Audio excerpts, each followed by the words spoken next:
Hello, Mr. Mills. Good, how are you? No. No. There's only 2 items. There's 7 on the agenda or something like that. No. We have the electric.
Good evening, ladies and gentlemen. I'm calling the meeting of the West Hollywood Planning Commission on Thursday, February 15th to order. And I'm going to ask Victor, would you lead us in the Pledge of Allegiance?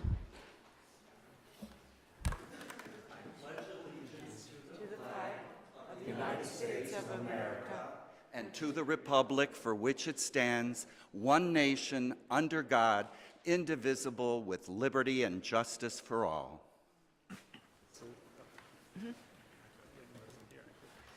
No, everybody's here. Next item is roll call. Mr. Gillig? Good evening. Tonight, Commissioner Guy is absent. The voting record will reflect that. Commissioner Hubengarner, Here. Commissioner Carvalero, Commissioner Bass. Here. Commissioner Elchel, Here. Vice Chair Jones. Here. Chair Buckner, Present. and we have a quorum. Thank you. The next item is approval of the agenda. Do I have approval? I notice that the item 10B, 1011 North Ogden, that there's been a request that the matter be continued. Unless there's any objection, I'm going to move that up above 10A and move forward. Yes. Mrs. How many Commissioner items are on the March 1st agenda, please? March 1st.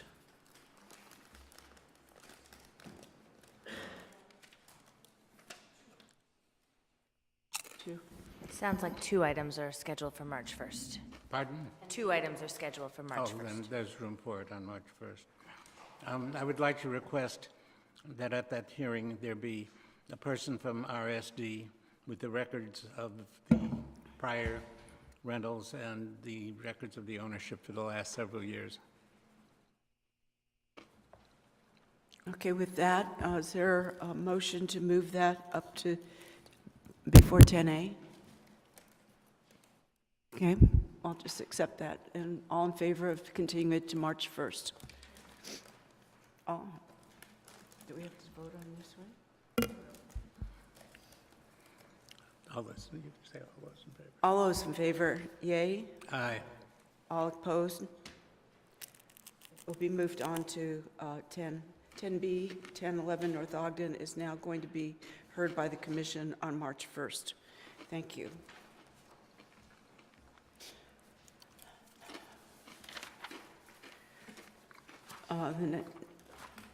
With that change, the agenda's been approved. Approval of the minutes. I'm going to abstain from this item. I was absent on a trip out of the country on that date. So does anybody have a motion?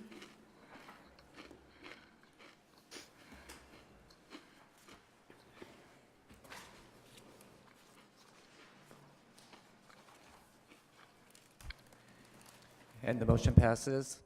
5 ayes, 1 abstention, 1 absent. Thank you. Next item of business is the first opportunity for the public to address the commission, public comment. Those of you who have taken a speaker slip, I can't seem to get the... We have no public speakers at this time. No public speakers at this time. Those of you who change your mind before the end of the meeting can address the commission at the end. Director's report. John?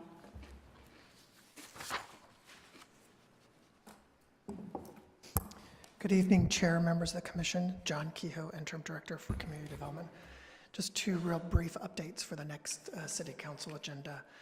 The second reading for the ordinance for the R4BC and R3CC is on the agenda, so that the council did pull that item, so there might be some discussion of that at the next agenda. And then also, residents of the city may want to pay attention to council because the next agenda includes the update of the operating budget or the mid-year budget conversation. So those are my 2 items for tonight. Any commissioners have questions of our director? Seeing none, thank you, John. Next item is items from commissioners. I'm just going to say that I was out of the country in India, and I've been sort of down for the count since I've been back. So if I gently walk away and turn the meeting over to my co-chair, it's because I'm coughing or I can't go on at that moment. So I apologize in advance if that happens. I'm going to do my best to stay with it, though. Next item is consent calendar. There is none, and then we're moving on to public hearings. And the first item is a zone text amendment dealing with electric vehicle charging stations in our city. Hello, and who do we have today? Good evening, Planning Commissioners. My name is Robin Eason. I'm the Senior Sustainability Planner, the City of West Hollywood.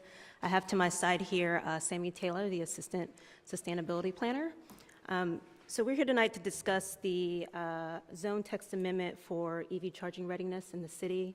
You may recall us presenting the initial proposal back in August of last year. Since then, staff has performed quite a bit of additional due diligence with several state agencies, industry leaders like Tesla and ChargePoint, and other California cities. And it was evident through those conversations that we needed to amend both the local zoning code, Title 19, and the local building code, Title 13. So the presentation tonight will quickly explain our revised approach, beginning with some brief highlights from the last time that we were here. So on May 2016, City Council directed staff to amend the city's zoning code to do 2 things: to require a minimum percentage of parking spaces in new construction to be plug-in EV ready or equipped with EV charging stations, and to allow for the installation of EV charging stations without considering it a loss of parking. That's particularly for existing buildings. We asked the Planning Commission tonight to review the changes to the zoning code that would require certain projects to install EV readiness infrastructure. And I just wanted to clarify that tonight we're asking the Planning Commission to focus on the zoning code, but we have provided the changes to the building code as for context purposes and for reference purposes. But tonight we're hoping to get some feedback on the zoning code specifically. So the city has a history of EV leadership dating back to the 1990s when the first ordinance was passed that required that 2% of parking spaces in covered parking lots and structures be EV ready or wired for EV chargers. Then in 2006, that ordinance was amended to be called the Alternative Fuel Vehicles Ordinance, which required 2% of parking spaces to be set aside as preferential parking for alternative fuel vehicles, which included electric vehicles as well as other types of low emission or zero emission vehicles such as fuel cell, things of that nature. Then in 2016, the City Council recognized the growing number of EVs in West Hollywood and the state's long-term EV adoption goals and realized that they needed to prepare West Hollywood in order to participate fully in that market and encourage its growth. And they tasked staff with developing an ordinance to require levels of EV readiness within the city. And in conjunction with that, they've also asked staff to work on EV infrastructure within the city, the first of which was completed by the Department of Public Works in 2017, and they now make EV charging more accessible by offering 2 hours of parking validation for EV drivers while charging in city-owned parking garages. They have additional plans to install other electric charging stations throughout the city as well. Which brings us to today in 2018, where we've proposed requiring a level of EV readiness in new construction. So the UCLA Luskin Center and SCAG came out with a study that looked at multi-unit dwellings and EV chargers and EV charging stations and barriers to adoption of electric vehicles. And in that report, they listed a lot of statistics about West Hollywood, EV charging stations in West Hollywood, as well as in the West Side cities overall. And so we pulled out some of those today. And you can see here that as of September 2016, there are currently 8 public electric vehicle charging stations in city-owned garages and lots, but there are 504 electric vehicles registered in West Hollywood alone. So that breaks down to about 1.4 electric vehicles per 100 residents, or 265 electric vehicles per square miles. So as you can see, those numbers clearly overwhelm the 8 public charging stations that we currently have. So this ordinance is really hoping to prepare the city for future EV adoption, which also the study found that 33% of West Hollywood's multifamily residential units are in the top 15% of what they're calling the propensity to purchase score, which was based on several factors and an algorithm that determined that basically the likelihood that people will purchase electric vehicles in the future based on their socioeconomic and even parcel level data. So as mentioned previously, we realized through various conversations that we needed to apply kind of a 2-step approach to any proposed EV charging amendments. The state addresses EV charging in its latest version of the state code. We need to, since the state addresses EV charging in the latest version of the state code, we needed to model any of our amendments to the requirements using the same structure as the state and locate the core requirements of EV charging in Title 13. From there, after we decided on those thresholds, we revisited our local zoning code, Title 19, to really update the parking section, to delete the alternative fuel vehicle reference and include a section on EV charging readiness, to refer to Cal Green and our local amendments, to allow for any local exemptions that we saw fit, and then to remove parking code barriers. So based on this additional research, we've kind of determined that there are 4 different levels of EV readiness. The first of which is no EV infrastructure at all. This means that spaces are not equipped with any EV infrastructure at the time of construction. The second level is what we're calling EV capable. And that means that these spaces are constructed with inaccessible conduit, an empty raceway, which will eventually be enclosed in walls or pavement and therefore inaccessible after time of construction, but it will provide a pathway in the future to supply power for EV charging stations when they are ready to be installed. The third level is what we're calling EV ready, and that takes it a step further and provides a full electrical circuit as well as electrical panel capacity for each of these spaces. So a full electrical circuit includes a junction box, conduit receptacles, overprotecting devices, and full wiring. So basically all that will need to be done in order to convert these to EV charger spaces is plug in an EV charger. And then the fourth and highest level of EV readiness would be an EV charger installed space, which means all electric vehicle charging stations and support equipment is installed by the time of the project completion. So this chart, even though it may look really scary, is actually just kind of a survey of what other local cities or what other cities in California are doing in terms of EV readiness. And as you can see, where West Hollywood falls, we're still a leader in terms of what we're requiring for EV readiness, but we're very much in step with what other cities in California and throughout the nation are doing. Many cities, including West Hollywood, Oakland, San Francisco, are requiring a combination of EV-ready and EV-capable spaces at the time of construction. And really the only difference is the thresholds that they've decided to assign to these different levels of readiness. So in terms of the number of units that qualify, the projects to qualify to therefore have to comply with these requirements, as well as the different thresholds in terms of the number of spaces required to fulfill each of these categories. Okay, so Cal Green addresses single-family residential, multifamily residential, and non-residential buildings. We focused our proposed amendments on the newly constructed multifamily residential and non-residential, since these property types tend to be the hardest to retrofit for EV charging once constructed, especially if parking is underground. So some key decisions here include raising the minimum EV charging threshold to require a combination of EV-ready and EV-capable spaces, similar to what Sammy just mentioned. Cal Green just requires EV-capable spaces. We also increased the percentage of spaces subject to some level of EV readiness.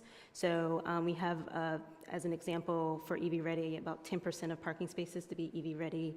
I think the highest percentage in Cal Green is 6% for residential. We also lowered the applicability threshold for multifamily residential and non-residential.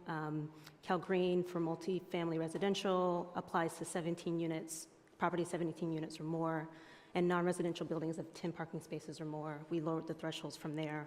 And then we also specify the panel capacity to ensure buildings are appropriately energized when they for EV charging.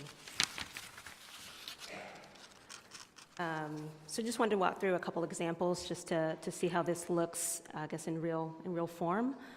So taking the first example, the smaller multifamily project of 15 spaces, that would trigger our requirement of, if I go back a slide, 2 EV-ready spaces and 1 parking space. So if you see there in our chart, we have 2 EV-ready spaces and 1 EV-capable space for the residential parking. And then just highlighting a non-residential parking a project with required parking of 70 spaces. We have 7 EV-ready spaces, 10%, and then 7 EV-capable spaces, also 10%. Okay, so what do these changes do? What we wanted to do was establish a new minimum EV charging threshold from what is currently required by the state. And we do that by requiring a combination of EV-ready and EV-capable spaces at the time of construction. Again, that exceeds Cal Green. We wanted to capture an additional cohort of development projects in West Hollywood that the current state does not, given the thresholds for unit size. We wanted to facilitate future EV charging space conversion in multifamily buildings. That's why we have, as part of the requirements, if I go back just a little bit, for EV-ready we have 10%, and for multifamily we have the remaining spaces for larger multifamily to be 90%, and that is because a lot of multifamily properties are really hard to retrofit after construction is complete. And so by requiring such a high threshold, we're facilitating a easier conversion of spaces once those properties are ready to convert. And then lastly, we wanted to require that the state accessibility requirements be considered at the time of construction, given some of the nuances and challenges of that section of the code. And then additionally, what these changes do is we hope to achieve some desired local policy outcomes. So, establishing a more progressive local EV readiness policy than we have now, better contributing to the state's EV market adoption goal, which is something that is insufficient with Cal Green currently. We wanted to try to achieve the best balance between upfront spending by development community and long-term avoidance of retrofit costs. And then we also wanted to try to maintain some flexibility for the market to evolve over time. So those requirements do live in the building code, but what we're asking you to consider today are these three major amendments to the zoning code. So they're outlined here. The first is applicability, which in the zoning code amendment, we've deferred to Cal Green and our local amendments, which, as we've just discussed, sets the threshold for multifamily new construction projects of 10 units or more, as well as all new non-residential construction. The second main tenet is that any space that's reserved for electric vehicle charging stations will continue to count toward required parking as they are retrofitted. And then third would be the exemptions that are in addition to the exemptions laid out in the California Building Code, which are, we will not be requiring temporary parking lots to provide any level of electric vehicle readiness. The off-site spaces of commercial uses utilizing the parking credits program, we will not be requiring those spaces to participate in this or comply with this ordinance. And then third would be any other technically infeasible situation that is at the discretion of the community development director. And that concludes our presentation.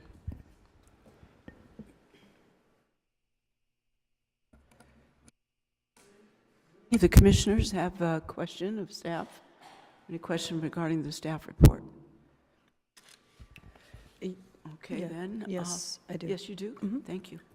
I want to thank you. It seems you made some amendments since our package relating to multifamily and mixed use. And so I wanted to just clarify that. The intent, I see this footnote on the handout that you have here, that the intent is that in a mixed-use environment, that the component that is residential would have the residential parking requirements, and the commercial would have the commercial requirements. That's correct. So it brings it back, so it's consistent, that the residential is consistent across all projects? Correct. Okay, thank you. And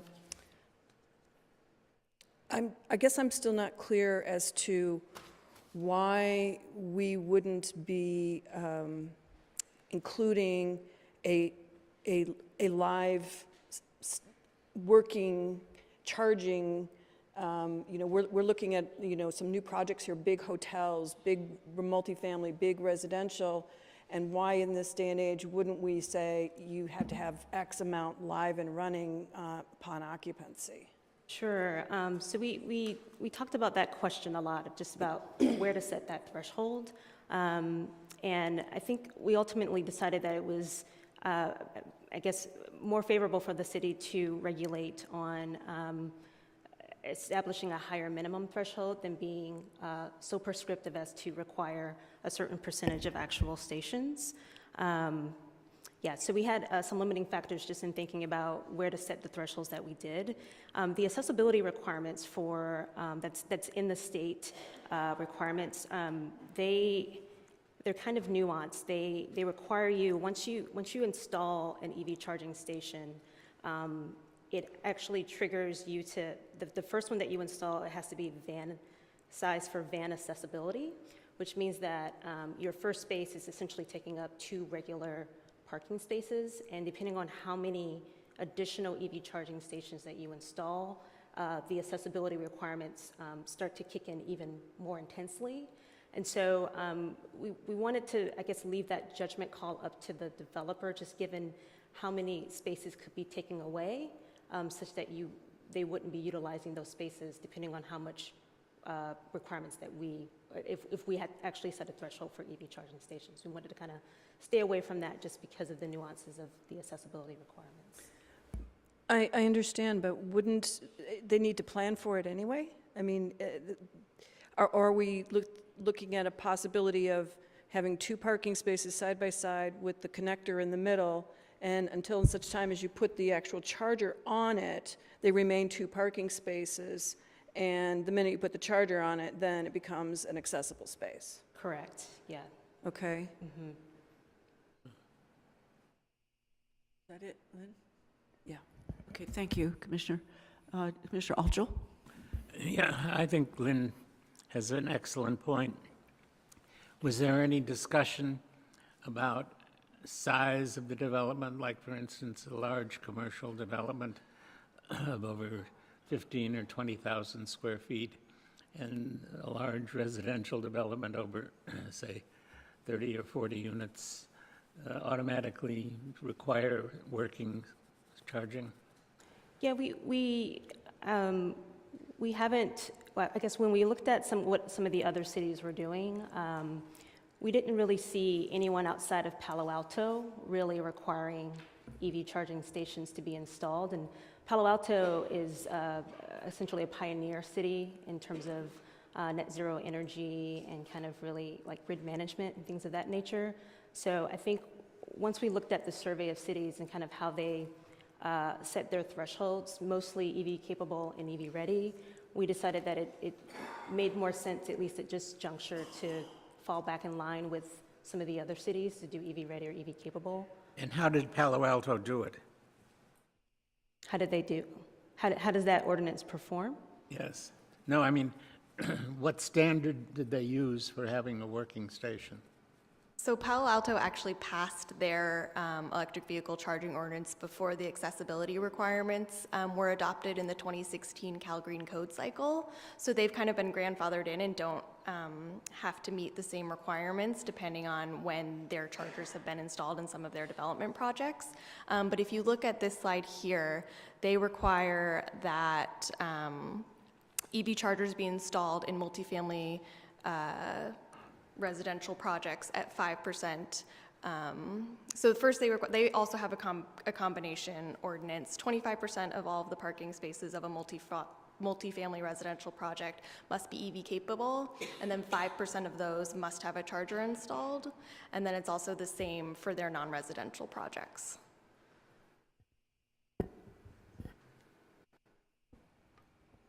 Well, that might be a little bit low for our city, but if we were to scale it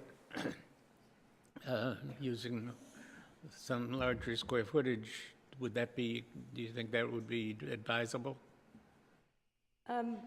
Perhaps. I mean, we can maybe do a little bit more research on that, but I think we felt a little uncomfortable just given the accessibility requirements, although larger projects would probably have a easier time implementing the accessibility requirements just because they have more spaces, I would say, to play with than smaller projects. No, this is new construction. I'm talking new construction. Correct. They have no availability? Larger new construction projects would have larger parking requirements, which would mean that the accessibility burden wouldn't be as great as if it was a smaller project. I think also what's happening too is that the market is sort of determining its installation. So we have a number of larger projects that have already, just for economic reasons, installed EV charging stations on their own. I think this is the wave of the future, and I think the future would require that new construction make room for these things, because they're going to get more and more. Are you, okay, Dario? I know we spoke earlier this week, and I was sort of fixated on the 3 to 9 units, which we're missing completely. Yeah. And my question to you is, what is the charger, does the charger trigger the van accessible parking space? Correct, yes. Because I know a lot of these electric cars have portable chargers that you can basically just plug into any dryer 2040 outlet. If we provided a 2040 outlet somewhere in the garage that's not dedicated to a parking space, could we capture that 3 to 9 unit population? Because they would have the charger in the car, they would probably have an extension cord that would reach to that spot, but it's not particular to a parking space, therefore you wouldn't have to make it van accessible? Yeah, that's a really good question. We actually just sat in a meeting with Southern California Edison yesterday, talking about this very issue, and they were exploring whether there's an ability to do an alternative compliance path where you can have the EV charging station, that first station that triggers that van accessibility, somewhere else, maybe outside of the parking, either structure or wherever the parking is. We don't have, I guess, any conclusive confirmation from the state whether they'll allow that. I think that's something that they're even looking to explore further as well.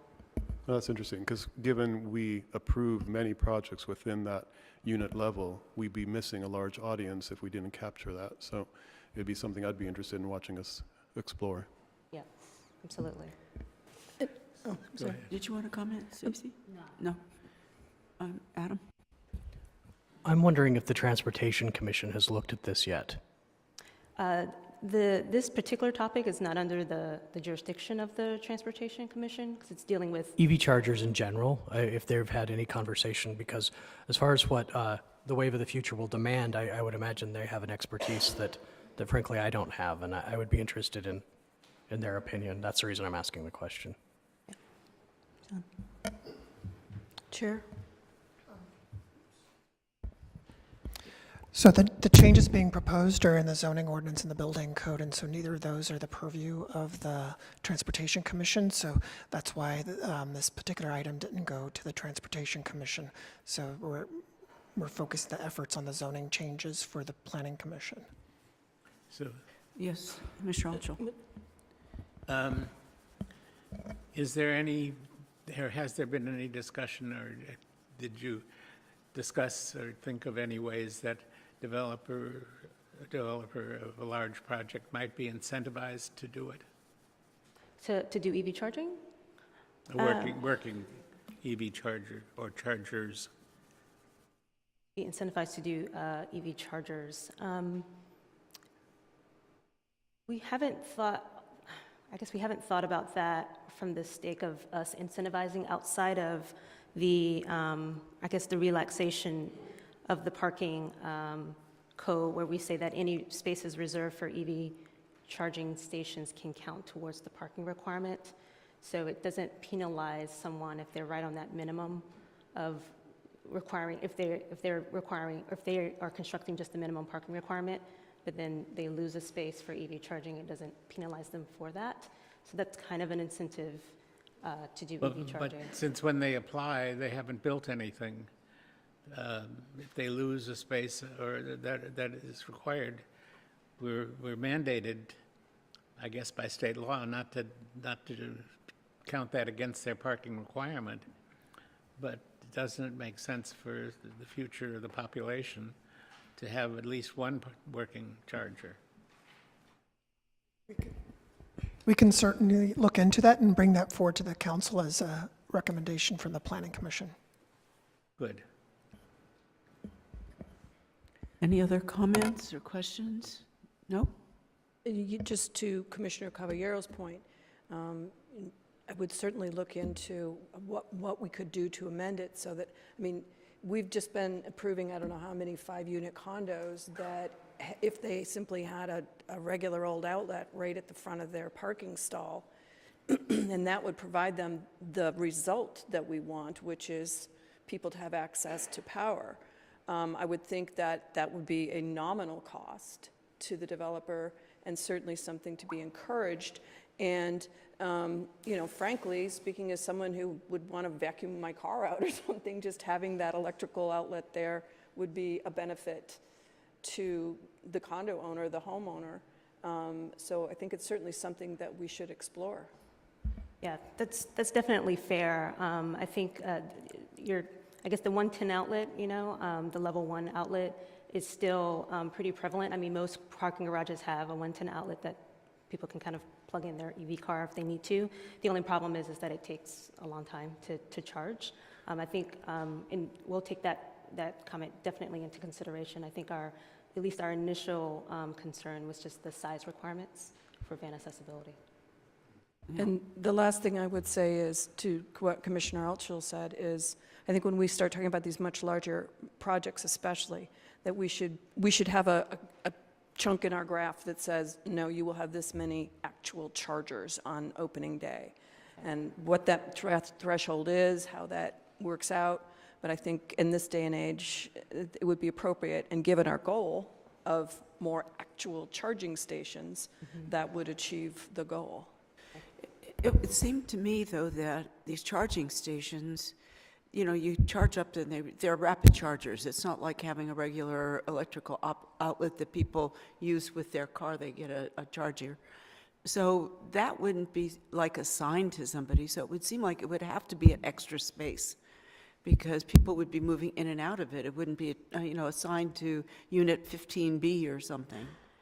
So how do you get around that? It would seem like you'd have to have extra spaces for these chargers so that people who are using the facility, whether it's a commercial facility or residential, be able to use it. 'Cause you're not going to let somebody park there overnight when it only takes 3 or 4 hours to charge or 2 hours to charge. Yeah, that's a really good point. The state actually requires at least one of the EV-ready spaces to be in a common use area, so Right. like a guest space. And so in our sample development scenario, we had the EV-ready spaces, so the ones where you can just plug a charger in the guest spots, and then any additional spaces would be in the assigned residential. Then the guests can't park there either, so I don't know if this is a real, it's a solution, but it may not be as effective as you think in terms of actual usage. If you look at the Beverly Hills public garages, all of which have been there for decades, they all have them. So I think we should either restudy it or come up with something logical for the larger developments before we make a recommendation, or concurrently with the recommendation, recommend to council that they require that it be studied and presented to them. I'm going to ask the commissioners to hold any further comment until we have public comment on this item. Oh, do we? And then we'll have another opportunity to weigh in and ask more questions. Yeah, we have no public comment at this moment. No public comment? No public comment. Okay, so then we'll go ahead. Is there any more comment from the commissioners? No? So do I have somebody who's willing to make a motion with regard to this item? We're going to be making a recommendation. Yes? Lynn? Lynn? You want to make a motion? A motion monger?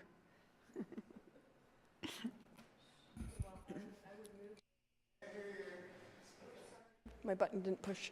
I would move that we ask staff to continue along the path that they're working on and to incorporate the comments that we've made here today, in particular focusing on actual charging, not potential future charging, whether it's with 110 outlets or actual machines. That would be my motion. And return with a firmer proposal. So I would suggest that we can do that additional research and move it on to the city council, because this is a recommendation body. So it's recommending the item, and so we can certainly do that and take So- it to the council. Before you move it on, you will take some time to try to work through some of the recommendations and Right. questions that we had. Right. Okay. Do you see there's any reason it has to come back here before it goes, commissioners? No. No? Well, they're No. making Okay. recommendations. They recommend Adam? additional, and we bring that. No? Okay, then we'll move on to the next item. So now I can go. Chair, we need a vote, please. Huh? We need a vote, a final vote. Yes. Are we ready to vote on this? Oh, I'm sorry. Unfortunately, I'm still not with it. Okay, that motion passes unanimously, noting Commissioner Guy absent. Thank you, everybody.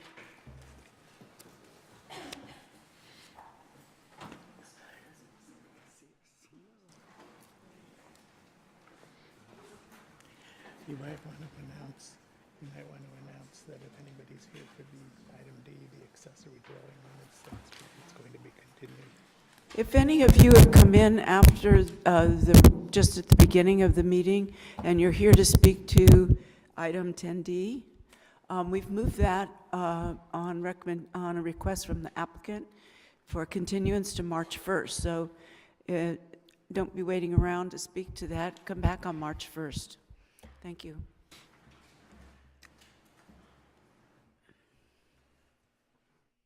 Okay, so this item is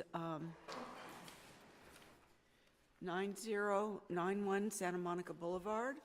The applicant is requesting us to consider the designation of an existing commercial building as a local cultural resource, which I don't believe we actually do that, but that's what they're asking for, but that's not within our purview.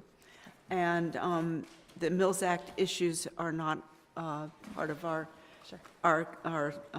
charge either, but we do have some issues with regard to the reuse and outdoor dining issues and the use of alcohol and so forth. So we'll have our first staff, Jennifer Alkire, is going to present the project. Thank you, Chair Buckner. Good evening, Commissioners. This item is a request to rehabilitate and adaptively reuse the existing building located at 9091 Santa Monica Boulevard. The project site is located on the northeastern corner of the Santa Monica Boulevard and Doheny Drive.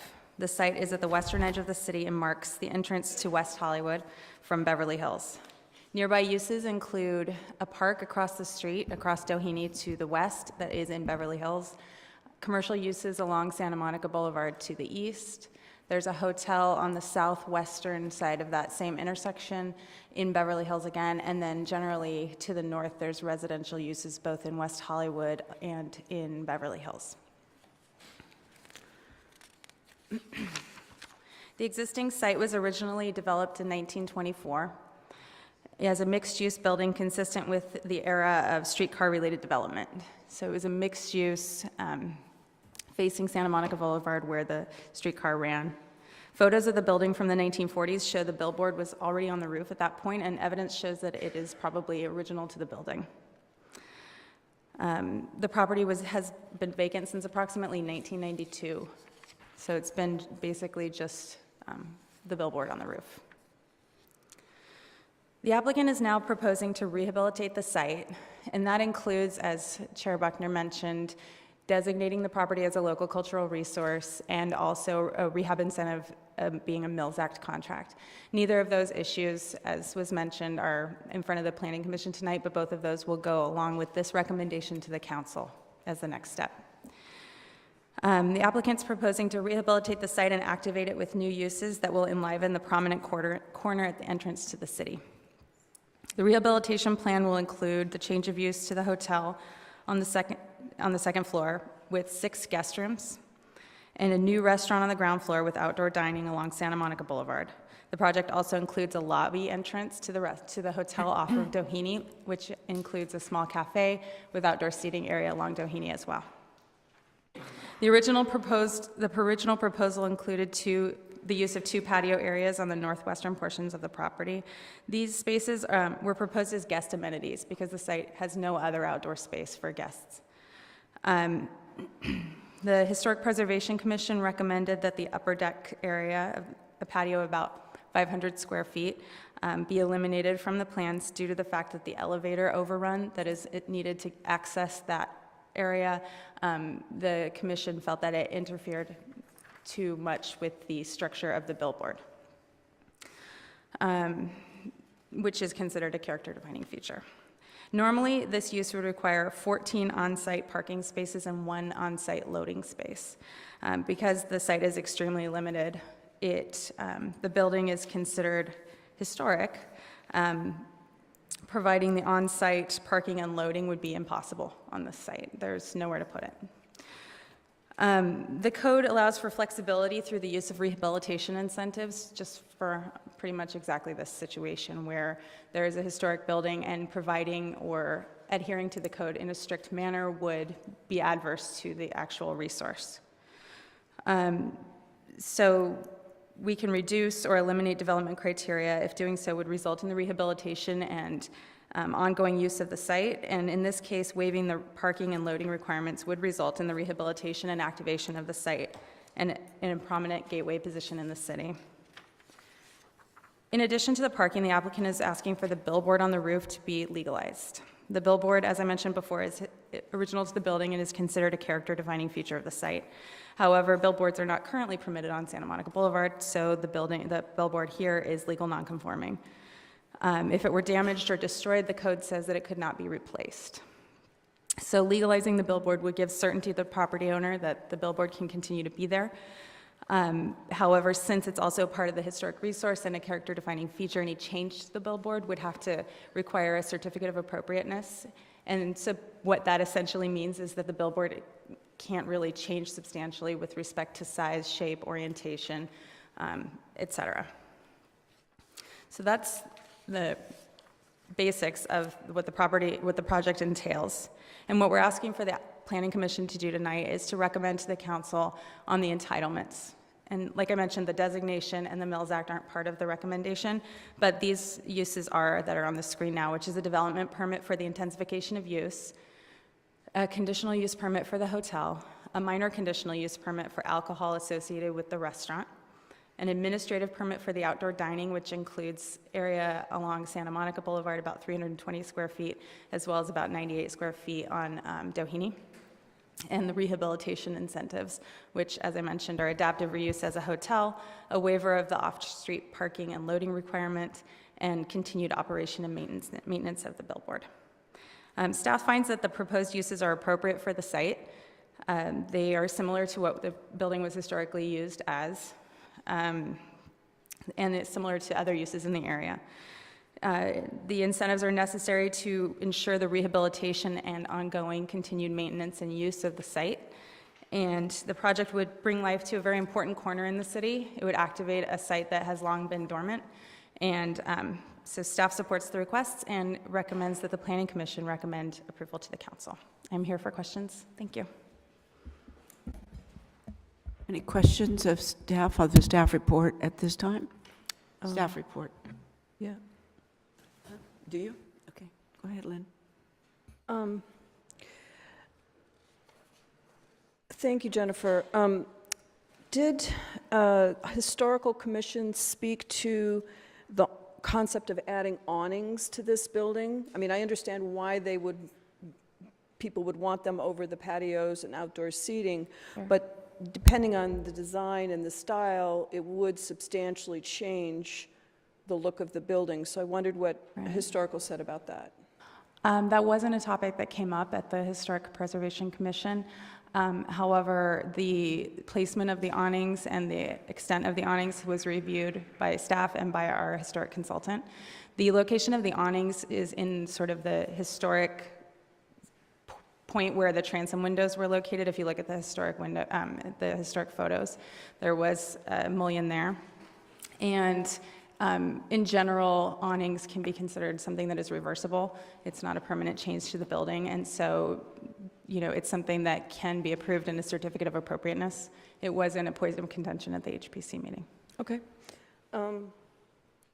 Did HPC bring up digital billboards? I mean, is that, or do you envision making that a specific exclusion in the That wasn't permit? discussed either at this point. It's not something that the applicant has brought up or requested, but. But we could, if we chose, modify the resolution to say whatever changes, no digital. You can make that recommendation. Okay. Sure. And finally, is the Robertson Lane Hotel a done deal? Because the staff report is referring to the parking at that hotel as a future parking use for this building. As a proposed project that's in the area. Okay. Personally, I feel that's a little presumptuous. That project has not gone to public hearings of any sort, and that project has not been entitled, and so to refer to it as having parking that might be available for this project, I don't feel is an appropriate statement to be made in this staff report, and I'm very concerned about that. Okay? Thank you. Yeah, I agree that there is no parking plan here. The parking that seems to be talked about in the staff report is the Robertson Lane Hotel and the Melrose Triangle project, which has been entitled, but no shovel has turned yet. So it's going to take several years to build the Triangle project. And as Lynn pointed out, there is no entitlement at all Sure. for the Robertson Lane project. So I can. I think this thing should be required to be entitled. Even, I'm not crazy about, giving historic designation just because something was around when the streetcars were running here. I was around when the streetcars were running here. Maybe that's prejudice, but I think that they need a traffic plan. And assuming everybody's going to come by Uber and Lyft, where is the loading and unloading zone?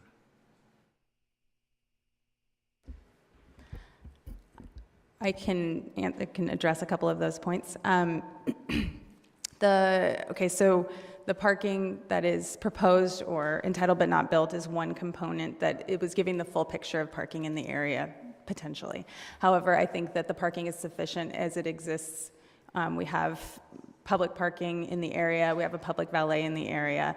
Our parking division doesn't have concerns with finding the space for these 14 spaces. As far as the loading, I believe that they would use either temporarily one of the spaces along Doheny or potentially, I know for deliveries and for loading and things like that, they would use the alley similar to the other businesses along that section of Santa Monica, but the applicant can address that a little bit further as well. They're going to address that before they start construction? Address? Rehabilitating? What's that? That's going to get discussed and resolved? At this point, the request is to waive the parking. So the parking would be waived. If there's additional requirements that will be placed on the business as it goes forward in terms of some other aspect of it, then we can address that as we go forward. Parking can be waived, but where are you going to let the Uber and the Lyft drivers drop their people?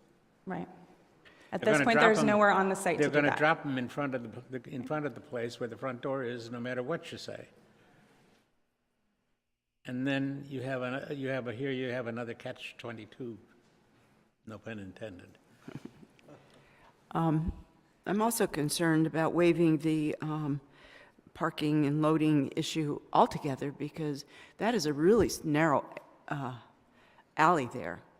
And they're going to be loading, unloading suitcases. There's no place. If they don't come by Lyft, even if they do come by Lyft, you got to have a place to drop them off without obstructing traffic. There are no spaces along Doheny next to this project that are public spaces. They don't start until after the alley.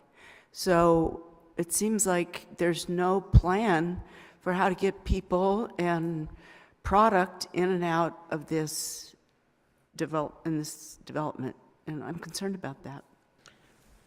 Was there any discussion or thought given to arranging parking at the city's garage or at the PDC and having a dedicated small shuttle, and even have Uber and Lyft drop off there? That hasn't been discussed, but the applicant can address that. Pardon? I said that has not been discussed, a shuttle service. Well, that's what I would recommend. Okay, any other comments? Then we'll open in the public hearing portion. We have a representative from the applicant, I believe, coming forward, and the applicant's going to have 10 minutes to present your project, and then we'll have speakers from the audience who will have 3 minutes each, and then you'll have a chance to rebut a 5 minutes rebuttal. Okay? Please state your name and city of residence. Sure. Good evening, Chair Buckner and Commissioners. My name is Taylor Megdahl. I grew up in this neighborhood and currently live just a mile up Doheny from this building. I walk, jog, and drive past this building multiple times daily. Each time I wonder why this treasure of a building is boarded up and I marvel at its unrealized potential.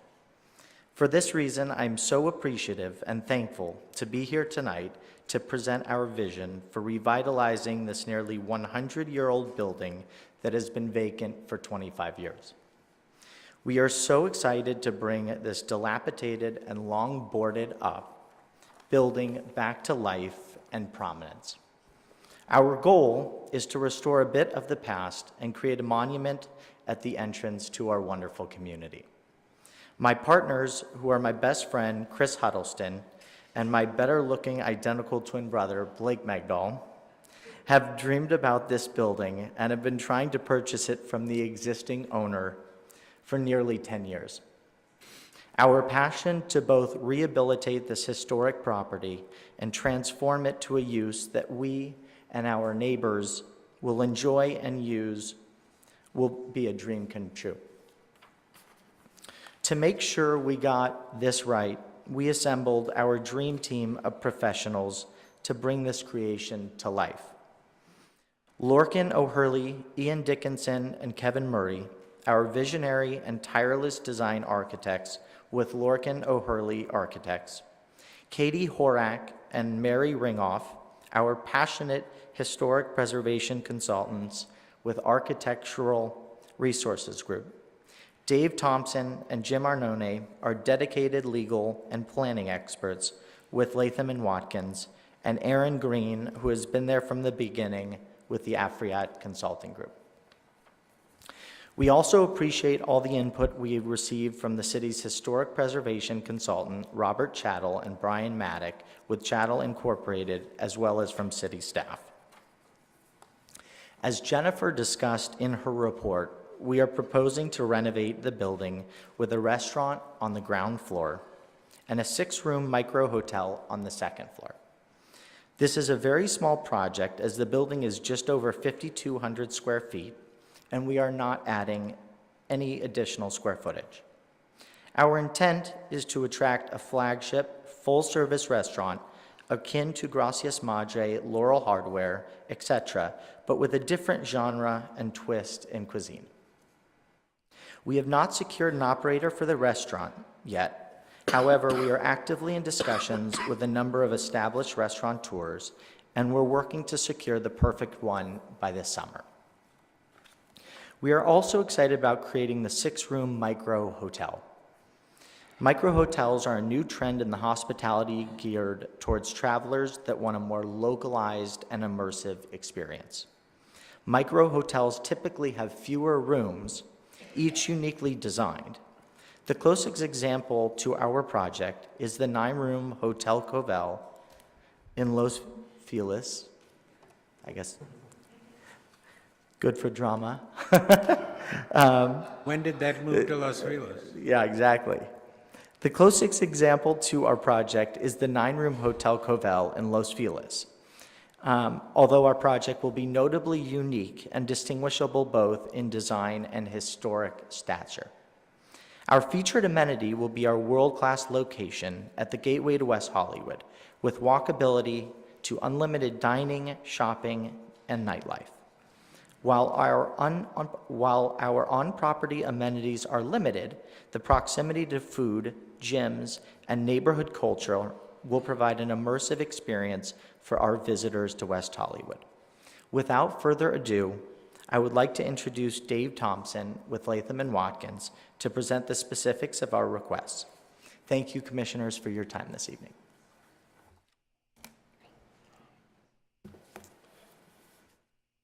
Good evening, Commissioners. I'm Dave Thompson, Senior Project Manager with Latham & Watkins.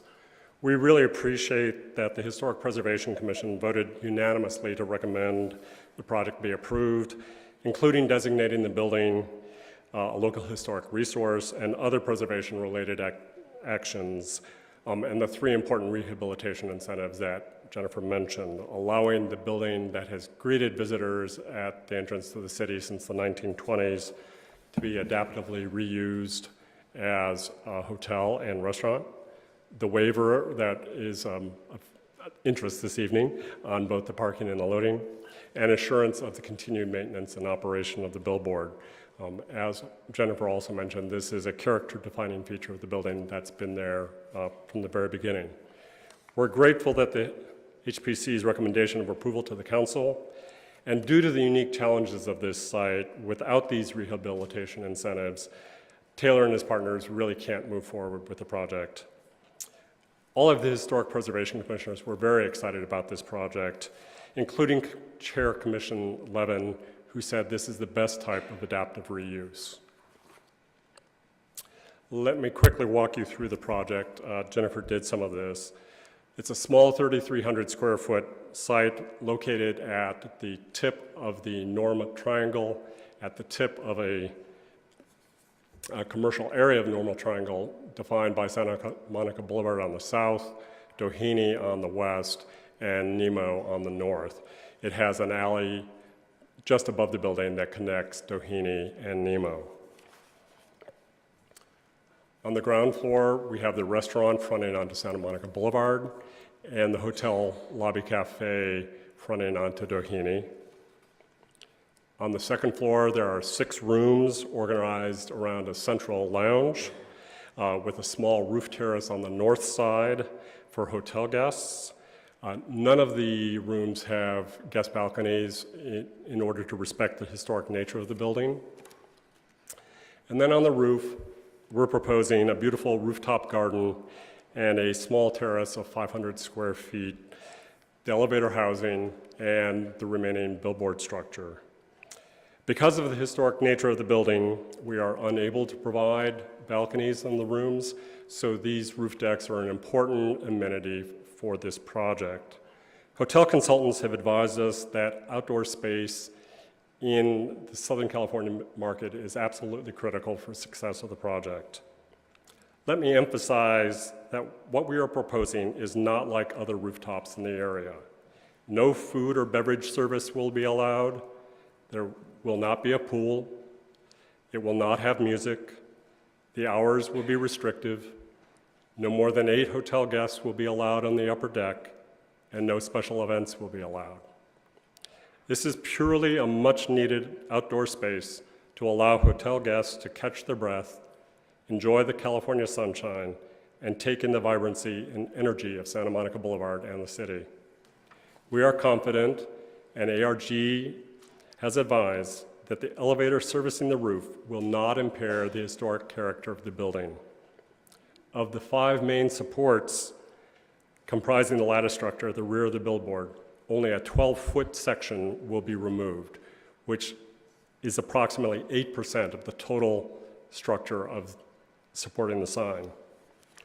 With this information, we are asking you recommend allowing use of the upper terrace, subject to conditions, limiting the use to 8 hotel guests, use of both the lower and upper terraces from 7 a.m. to 12 a.m. midnight, consistent with the outdoor dining, prohibit music, food and beverage service, and special events.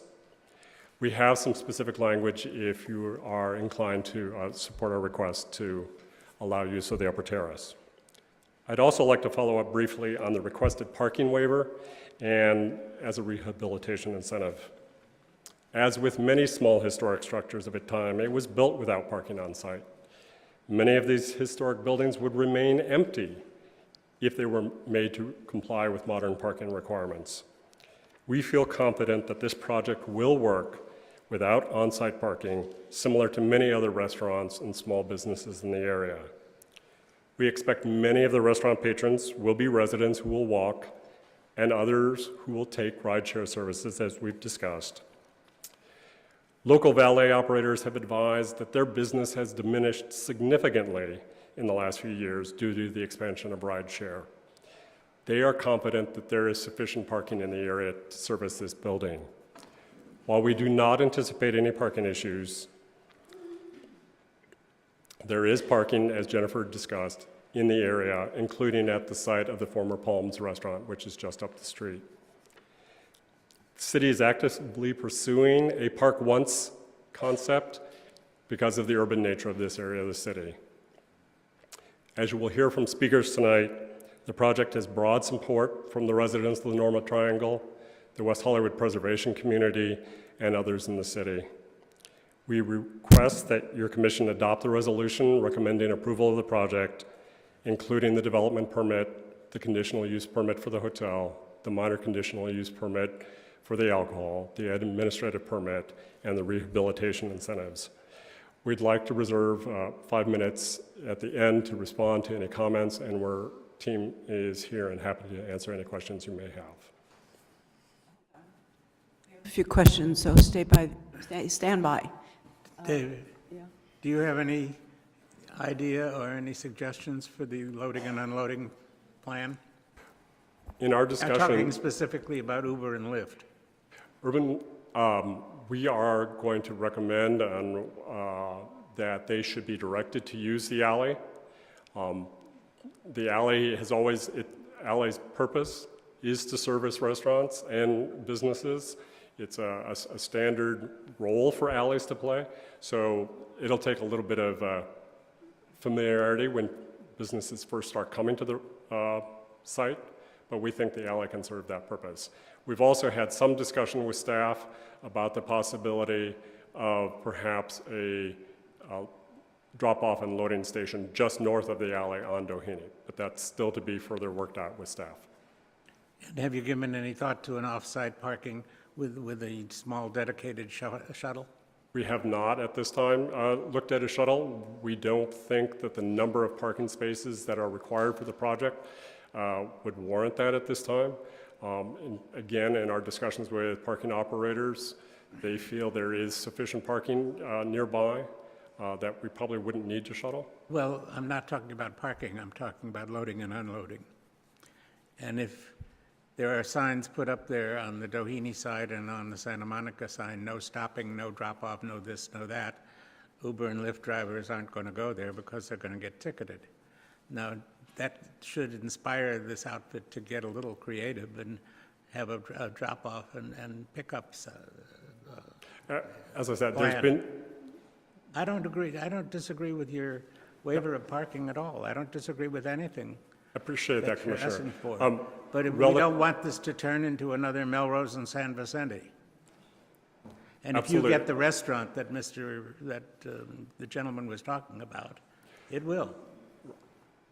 In discussion with staff, we had talked about the possibility of having a pickup and drop-off location for these ride-share services just north of the alley. So it would still be very convenient and easily accessible, just a few hundred feet. And how many cars would that hold at a time? That's to be worked out with staff as well, whether it be one or two. In your wisdom and in your history with dealing with these things, which you have a long history of, how many cars do you think that would hold at this time?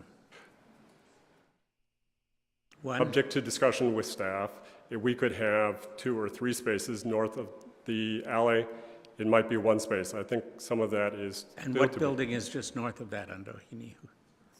It's an antique store? It's an antique store that is generally closed in the evening hours. My understanding is that it's also closed on Fridays, and Thursdays and Fridays. Well, that might suffice.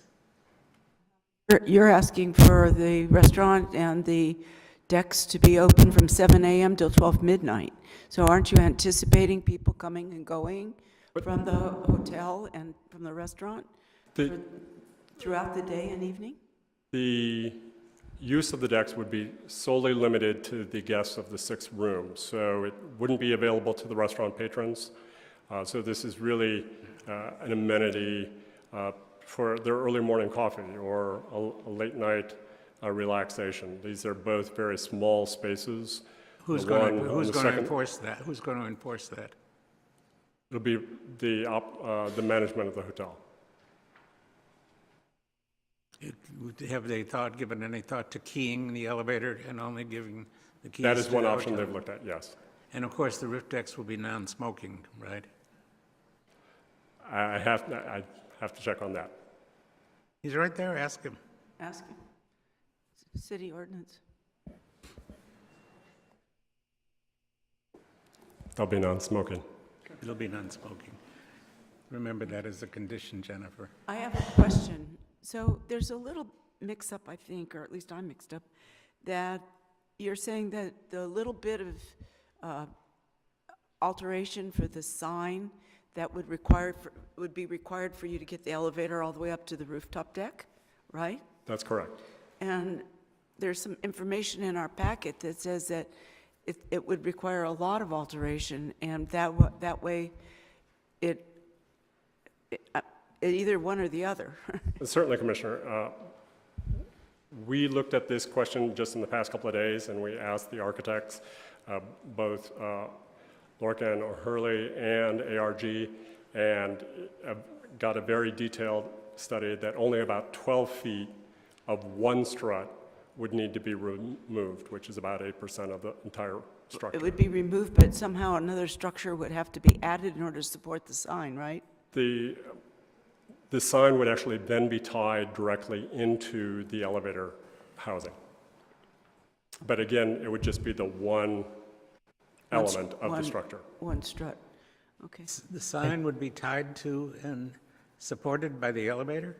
In the shaft? Yeah, just of the 5 support structures at the rear of the sign, just one of them will be partially removed, and that area would be then connected to the housing for the elevator. The rest of the sign structure will remain in place.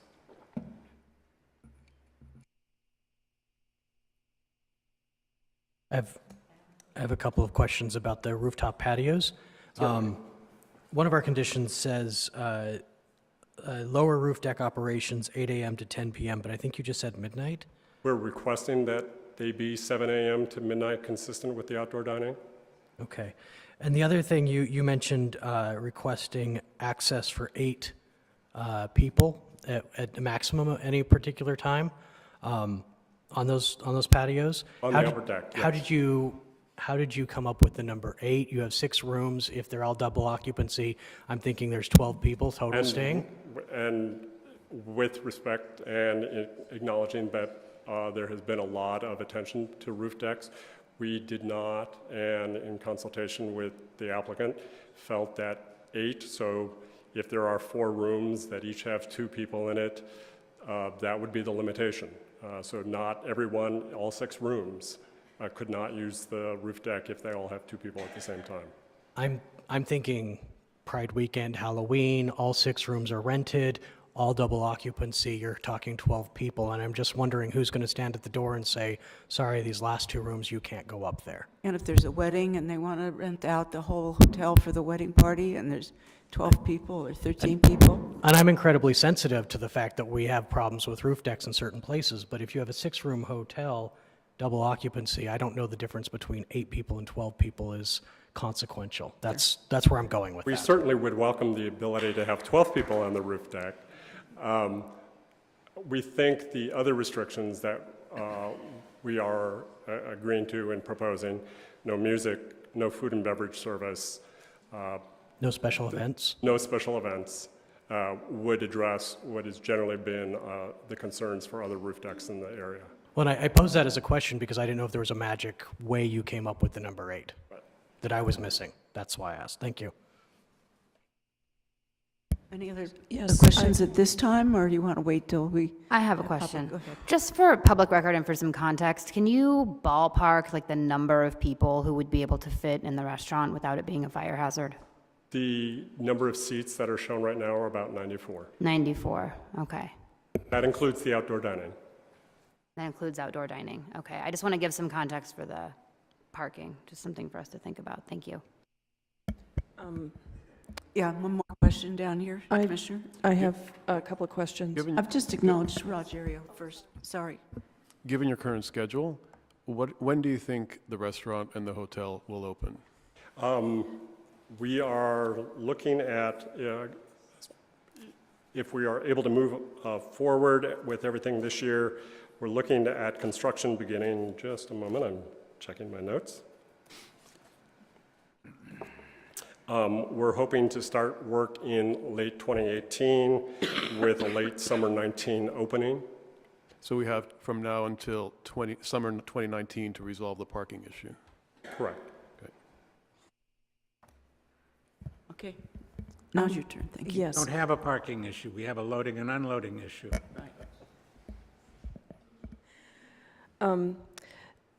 The renderings that we're looking at don't show any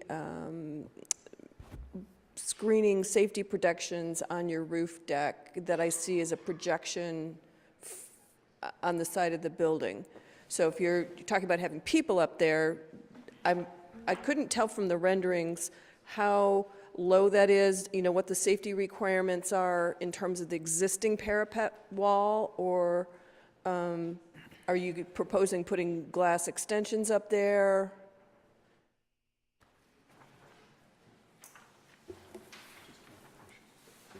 Hi, for the record, Lorcan O'Hurley, Lorcan O'Hurley Architects. The handrails, or you can see the terraced area. So the actual handrail defines that area where people will be. So there will be a guardrail right there. So there are extensions above the existing roof? Yeah, yeah. Okay. Yeah. And to staff, did historical preservation, I know they recommended against the roof deck. Was this one of the reasons that these projections would change the actual historical nature? Yeah. If you look at where the handrails are, they're pushed way back from the edge. It's just that one area which is pushed back, so you don't see it from the street. See where the elevator is, you come out, that terraced O2, that is where the actual area that you're contained by. So the handrails are pushed back extensively from the edges. But you have seating right up against the Santa Monica Boulevard wall. No. No, it's Santa Monica, there's no handrails next to it. Oh, it's on the proximate building? Yeah. Sorry, my head. You can see that. upside down. Okay, thank you.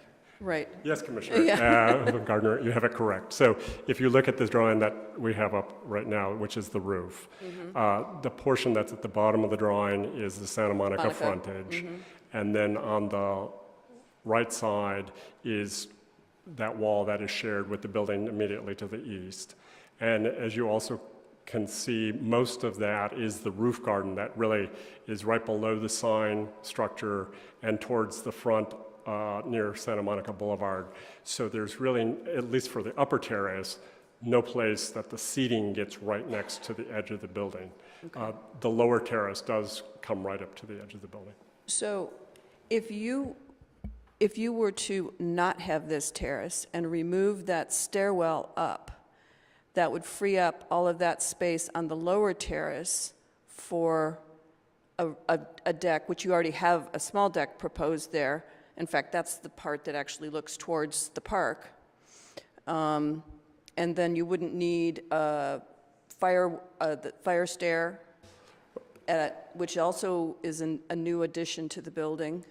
The fire stair actually is the second means of egress from the second level. So even without the upper roof deck, we are going to still need a second means of egress from the second level, which as a historic building, we're able to utilize a new fire stair is what we're talking about.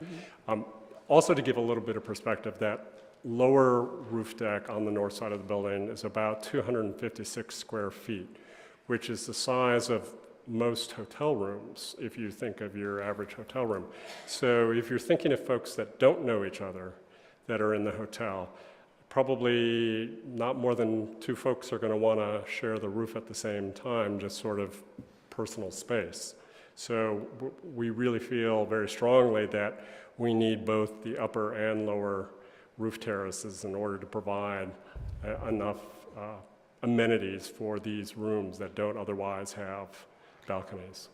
And if you were to switch the elevator shaft location and the hotel interior lobby location so that it was proximate to the terrace, in fact, growing that second level terrace, have you explored that? I'm going to ask the architects to come back up and speak to you on that. Question. Hi, Kevin Murray with LOHA. We've looked at hundreds of options for these floor plans. We found that the elevator in its current configuration works best for us, both in terms of the ground level floor plan, how we can sort of stack the core, where the restaurant fits, how we can get back of house circulation onto the alley, as well as on the second level, how we can provide all of the guest rooms with faces towards either Santa Monica, the sort of shared terrace at the rear or Doheny to the west. And one last question to Commissioner Altschul's question about traffic circulation and drop-off circulation in particular. You have your dumpster right on the alley. So I do have questions about how that would work, given that you're already looking at putting the dumpster right off the backside, right in the alley, and having the drop-off. And we're all going to be hearing about Catch here shortly, which has precisely these traffic flow issues, and I just don't want you to get in the same situation. Commissioner, we appreciate that. We did take a look at this alley again when sort of discussions about where to put the trash. For a project of just 5,200 square feet, the dumpster bin will be relatively small, similar to other dumpster bins that are in the alley right now. They do generally hug the building closely, which still leaves sufficient room for circulation through the alley. So it's a standard situation throughout that alley right now for the other businesses that are along Santa Monica Boulevard. Thank you. Commissioner Altschul? What improvements or construction plans do you have for the roof? I'm sorry, I don't quite understand. What improvements or construction plans do you have for the roof? The improvement of the roof would be the garden that would generally be directly below the sign, and then the seating terrace adjacent to it. No, that's what you put on it. What plans do you have to reinforce it, to let it hold all that?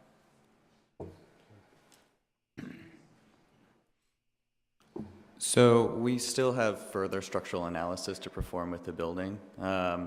You haven't done any structural analysis? There has been an initial structural analysis to know that the building is sound. We would assume that there would be reinforcing through the second level to support the additional weight being placed on the roof. So what do you think the recommended occupancy of the roof would be from the fire department, or the allowable load in pounds? Right, so our recommended, or our maximum occupancy of the roof, I believe is 34 persons, and so we're significantly lower than that, given that we're limiting to 8 or possibly 12 people. Okay, and what does that translate to into pounds? I'm not sure, I can't do the math off the top of my head, but I believe it's about 250 pounds a person maxed out. Okay, thank you. One more question. The outdoor dining that you're talking about is along Santa Monica Boulevard, right? So I see that in this A6.12 that it looks like you're going into the public right-of-way for those tables and chairs and planter there. Is that right? Chair Are you Buckner, going you to have be asking for a permit to intrude in the public right-of-way? It's a bit of both. So right now, if you look at the ground floor plan, the face of the building is back from the property line. So a portion of the outdoor dining will be on the property of the site.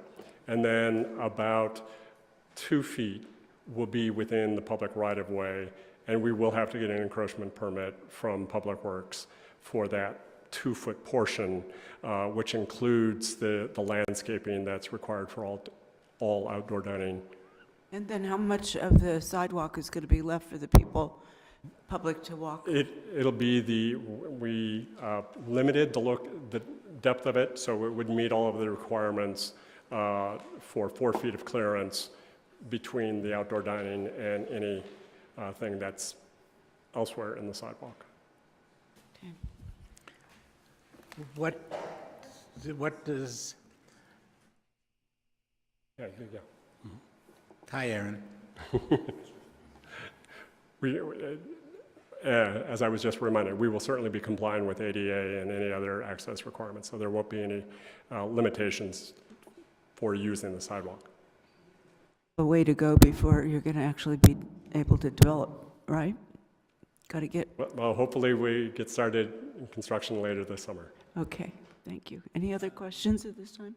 I'm thinking perhaps of suggesting a condition that your lease to the restaurant and and the restaurant's advertising and promotional materials contain language to the effect that there is no on-site or valet parking. Certainly. Thank you. Thank you.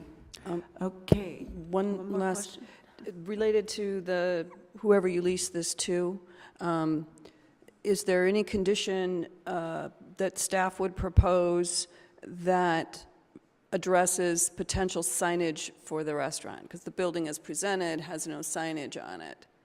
And, how do we stay in the historically, They buy a billboard. excuse me? They buy a billboard. They've done it. Works for me. Any signage on a historic building requires a certificate of appropriateness. Okay. And But is it's that already there. is that in the Design. language? There. It doesn't need to be, it's in the code. All right, thank you. Thank you very much. I'll have an opportunity to address this again after public comment. Do we have speakers on this item? And I see that we do. Why is Commissioner Hoopengardner on there? Oh, she's going to speak? Are you going to speak on this item? No, she's off now. Oh, okay. Okay, Bobby Edrick is our first speaker, followed by Victor Omochenko. Omochenko. Omochenko. Omochenko. That's why I call you by your first name, Victor. It's easier. Just call him Victor. Chair, is it 3 minutes? Hi, Yes, thank you. Hi, I'm Bobby Edrick, West Hollywood. I'm the captain of the Norma Triangle Neighborhood Watch. On behalf of the Triangle, we want to express our utmost support for the proposed project at 9091 Santa Monica Boulevard. I have lived in the Norma Triangle for 30-plus years, and for too many years this building has sat boarded up, empty, and an eyesore, a shameful entrance into our city. This building dates back to our streetcar era of the 1920s, and we are thrilled that this developer wants to return the structure to its former glory and finally give us a proper, beautiful gateway to West Hollywood. After 25-plus years that this building has been vacant, the proposal before you will not only restore the building, life to the end of Santa Monica Boulevard, but most importantly, will remove the blight in our neighborhood and restore a fine example of architecture from the streetcar era. As captain, I have reached out to the neighborhood, and on behalf of the Triangle, we ask you to please move this project forward. Thank you for your time and consideration. Next is Victor, followed by Kimberly Copeland. Good evening, Commissioners. My name is Victor Omochenko, longtime West Hollywood resident, and I'm speaking on behalf of the West Hollywood Preservation Alliance, which is a nonprofit organization dedicated to historic preservation in our fine city here. We are so happy that the Historic Commission voted unanimously to designate this property a local cultural resource. And just a bit of history from the Alliance angle. The first iterations of the city's commercial survey in 2016 did not include this building as being potentially historic, but through community engagement, through the consultant that the city hired, GPA Consulting, working with the West Hollywood Preservation Alliance, we campaigned for its inclusion, and it was included on the final list of potentially historic local cultural landmarks in this city, and all of that information is available online. But with historic preservation has to come also adaptive reuse, and the West Hollywood Preservation Alliance does support the staff's recommendation. The restaurant will bring back some commercial use, some retail use, and when the building was first built, it was actually an example of mixed-use development because the upstairs, according to Jeff Prang's property assessment records, the upstairs were 4 units, 1 bedroom, 1 bath. Now we have the opportunity to turn it into a 6-unit, boutique hotel. Maybe the rooms will be smaller, but still, it's coming back into the usage and the adaptive reuse that it was when it was first developed. Now, taking my hat off and talking as an individual, I haven't been to the meetings for a while. It's good to see you. You are new, Adam Bass. It was such a pleasure serving with you on the Public Facilities Commission. And Rogerio Cavalerio, welcome to this commission. Let me talk about the parking issue going back to this project. I don't think it's insurmountable. I feel that the Melrose Triangle project will be coming on board soon. That's going to have hundreds of spaces. Down at the Triangle where Santa Monica meets, have you ever heard of these streets? Willie Lane and Nemo? At that triangle used to be a long-standing Indian restaurant that's been boarded up now for quite a while. Parking should become available there too. I know the staff report mentioned some things about parking. Also, there's the whole issue of the parking credits program. Maybe that could be looked into. But I think the 14-space waiver that is being requested is responsible. I think with the Uber, Lyft, and the ride sharing now, maybe the requirements of the 14 could be somewhat reduced by a couple more numbers. I think this project would be a win-win for the city and a welcome, like, historic angle to the western portal into our city, because we'll have the more modern Melrose Triangle project on the south, and then we'll have this building refurbished and a historic landmark in our city. So I hope you approve the staff's recommendation. Thank you. Thank you. Kimberly Copeland, followed by Annaleer Spasolito. Is that correct? I hope. Good evening. Uccello? That's a hard act to follow, especially for my first time. So I'm here to support this proposed project. I'm actually quite excited about it. And I think that the project, the reuse to a restaurant and a micro hotel, would be a really vibrant entrance to the western gateway of our city. And any time that you can, I think it's preferable to rehabilitate a historic site rather than demolish and build something else that might not be as remarkable or as memorable as what's there originally. So I'm very excited to see that they want to do this, and that the Historic Preservation Commission unanimously voted for the local cultural resource recommendation, designation recommendation. It seems to me that the project, they appear to have been very sensitive about any concerns that people have with noise from the neighborhood as far as the rooftop and so forth. They seem to be very sensitive to that, and that's something that we appreciate as residents. And I do hope that the project goes forward as proposed. Thank you for listening. Good night. Comment. Annaleer Spacello. I'm going to try it again. Spacello. And I apologize for that. It's okay. It's Followed by Annalise Steve. Spacuccello, yeah. Thank It's fine. I live just up the street on Hilldale in West Hollywood. I want to start off by saying I have always admired this building, and I think it's really great that the Historical Preservation Commission wants to keep it. I too want this building to stay. However, my concerns are regarding the owner's intentions with the building. I'm not sure we as a community need another restaurant or boutique hotel. When I think of cultural resource, I think of the community at large, those with money and those without. If you step outside, the ones without is pretty prevalent. And how we as a community can actually benefit from the resource part of this. It would be really great to see a local nonprofit occupy this space, or even something like the West Hollywood Cultural Center that I don't think exists. We have a very interesting and diverse community that I feel isn't truly being represented by this intended project. It would be really cool if the owner and the city could somehow collaborate and give our community an actual cultural resource. Thanks. Thank you.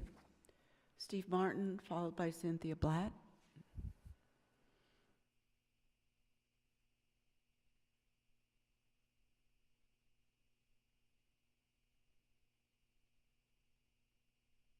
Excuse me.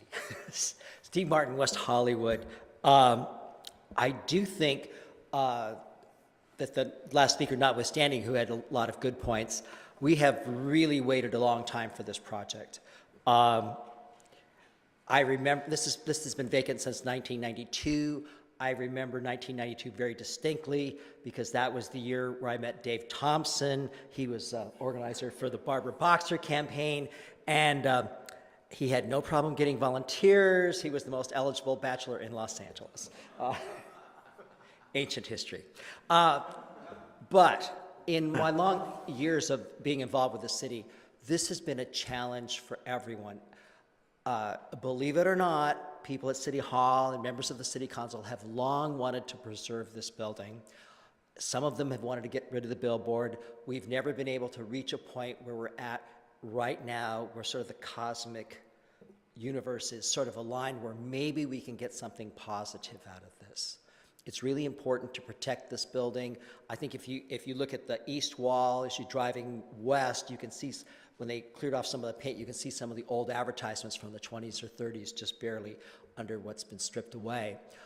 It's got a lot of character. It's going to be a great gateway to the city. And as much as I would like to see some affordable housing units and other things there, I'd like to see if we can at least make progress in the here and now. And I don't know if a restaurant with 94 people with no parking will actually be able to function there, but I think we can give it a shot. It may wind up being a Pozole stand. But this does bring a lot to the table. I think that there should be a parking waiver. I think we can take out 2 meters on Santa Monica Boulevard and make those loading and unloading zones. I really think this is important enough for the city to make some real concessions, and I think staff has leaned in that direction. Frankly, if you're going to allow just people on the rooftop who are with the hotel, those dozen, maybe 16 people at most, midnight closing on the rooftop doesn't seem unreasonable. Beverage and light food doesn't seem unreasonable either. I mean, it reminds me of a small rooftop that I was at in Crete where it was real quiet, serving wine, and it really worked out great, and it was a wonderful experience. There's just no real reason to compare this to some of the other problems we've had with rooftops. I mean, this is right on Santa Monica Boulevard. It is so buffered from every resident, and it's such a small, de minimis number of people. If we can create a unique environment for those handful of guests, and if that helps keep this building afloat and helps preserve it, then I think we should cut these people as much slack as we can. Thank you. Thank you. Cynthia, followed by Jill Collins. Hi, Cynthia Blatt, West Hollywood. Don't anybody faint. I am really in favor of this project. I really think that it is a great example of adaptive reuse, and we don't do enough of that in this city. We spend too much time tearing down historic buildings, and this one it's just a really good project, which is why the Historic Preservation Commission voted 100% in favor of it. It's a great example of adaptive reuse. And really, I'd like to say a couple of things about the parking, which I agree with Steve. Vacate a couple of parking spots and they'll have a loading zone. You guys, I don't know, the city gave how many spots to Catch, which is exponentially more obnoxious. And, with respect to rooftop uses, they are hardly asking for anything. You guys gave Pally House amplified music with a 3-sided sound wall hard by a residential neighborhood. These guys aren't hard by a residential neighborhood, and the neighborhood they're closest to wants them. So, given those considerations, the parking and the rooftop uses, at least let them have a permit for Halloween, for heaven's sakes. Rooftop uses for 12 people, maybe 16 at the most, after what you've given to Catch and Pally House and L'Ermitage, they're not asking for much. But what they're giving us in return is a whole lot, because they are preserving this beautiful building. As far as the restaurant goes, it'll be a nice walk for me. It's across half the town. It's going to be largely used. It's going to be a lot of neighborhood people that use it. And if you vacate the couple of parking meters, you give them a loading zone like you've done for all other kinds of restaurants around here, and now you have one that the public supports. And there is, as you can see, how many people come out and say, hey guys, we support this. You don't get that so often. So that's all I have to say, and it's nice to see you all. Thank you. Thank you. Jill, followed by Michael Spector. Jill Collins. Are you Jill? Come on up. Hi, good evening. I'm actually an incoming chair for the Cultural Heritage Commission for Beverly Hills, and I've worked on many projects in the past, including Greystone, Robinson Gardens. I got the Beverly Hills Women's Club designated, put on the local and national register, and I own 2 homes in Beverly Hills on the national register. I am very excited about this project. I love the idea of reusing this building that's been vacated for 25 years. I used to buy flowers there in the 70s, which really dates me. I really am in favor of it, but I have to put the buts in. I have 2 antique stores at 620 and 622, North Doheny, where I've just heard that they're possibly going to have a drop-off or a pickup for Uber or Lyft. I am in the negotiations to get the center store so that I can combine all 3 units together to make one really nice antique store. Right now, you know, the alley is insane. Between the Troubadour loading and unloading and the trash trucks, I've been hit. I have a parking spot right there, and I also have a garage that I rent for extra things for my store. And sometimes during the day between the Doheny room and you've got Dantana's and you've got the Troubadour, you can't even get down it. And God forbid the trash truck comes at the same time. You guys should all be aware and, like, you know, maybe look at it like on a Wednesday afternoon or see how busy it is. So for me, the parking is utmost of importance. And just not to throw a fly in the ointment, but you've been to the Troubadour probably, you've seen the amount of kids that line up on Santa Monica Boulevard all the way up to my store and in front of it. If they're infringing on the sidewalk, where are those kids going to stand to wait to go into to the club? They can't go the other way. They used to go into the park, which was really unsafe because the kids were running back and forth across the street. So yes, I'm in favor of the building, 100% of adaptive reuse, and I think it's a marvelous plan. My concerns, might they be concerned with me? Yes, they are, because of the businesses that I hold on North Doheny and the alley. And that's all I'm asking you to consider, because if you take away any of those parking spaces in front of my store, I will not be able to stay open. It's been bad enough with the construction going on up the road with the multi-use, you know, the condos going in. And right now, I mean, I have customers that can't even get to me because of the traffic. So I'm just throwing that out there, but yay to anyone that comes in and proposes a project that will save that building and make it work. Thank you for your time, and please consider my considerations. Thank you. Thank you, Michael Spector, followed by Stephanie Harker. Hi, I'll be quick. Michael Spector, resident of West Hollywood. As resident and likely customer of this project, I fully support the creative project they proposed. That's it. Thank you.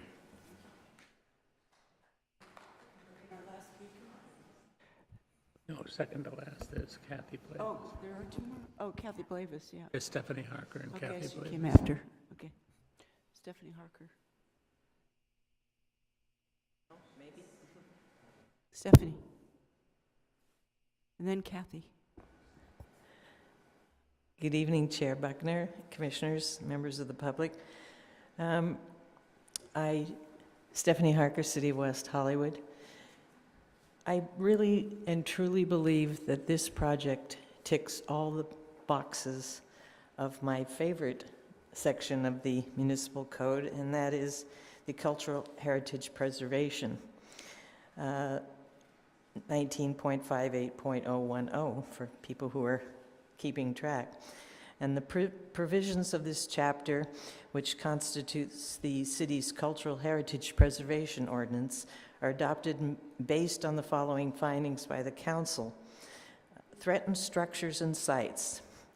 The council has determined that the character, history, and spirit of the city, state, and nation are reflected in the historic structures, improvements, natural features, objects, sites, and areas of significance located within the city, and that in the face of ever-increasing pressures of modernization and urbanization, cultural resources, cultural resource sites, and the historic districts located within the city are threatened with alteration and demolition or removal, which of course all of us have seen all around the city. Directly across the street from this charming building is the Cat and Dog Hospital, which of course is threatened by and will most likely be demolished. So it's sort of the yin and yang of historic preservation. I feel that, as we all know, this is also the greenest way for development and redevelopment, that the greenest building is the building that's already built. It's very exciting to those of us who have been trying to hang on to the charm and the built environment that we know and love, and that is not being seen in other areas such as the far east side of the city, where we take down one-story buildings and put up six-story buildings with empty mixed use. So this already will have a use that I think the citizens can take advantage of and enjoy. And again, as they say, it ticks all the right boxes, and I thank the developers for taking this project on and saving one of our historic buildings. Thank you.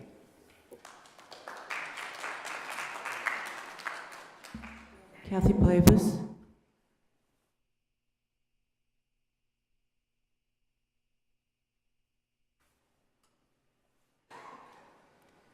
Good evening, Kathy Blavis, City of West Hollywood. I am on the Historic Preservation Commission, and obviously you know how the commissioners felt about that. Tonight I'm taking off that hat. I'm speaking purely for myself as a citizen and resident of West Hollywood. You've heard a lot of discussion tonight, mostly about the parking and the unloading.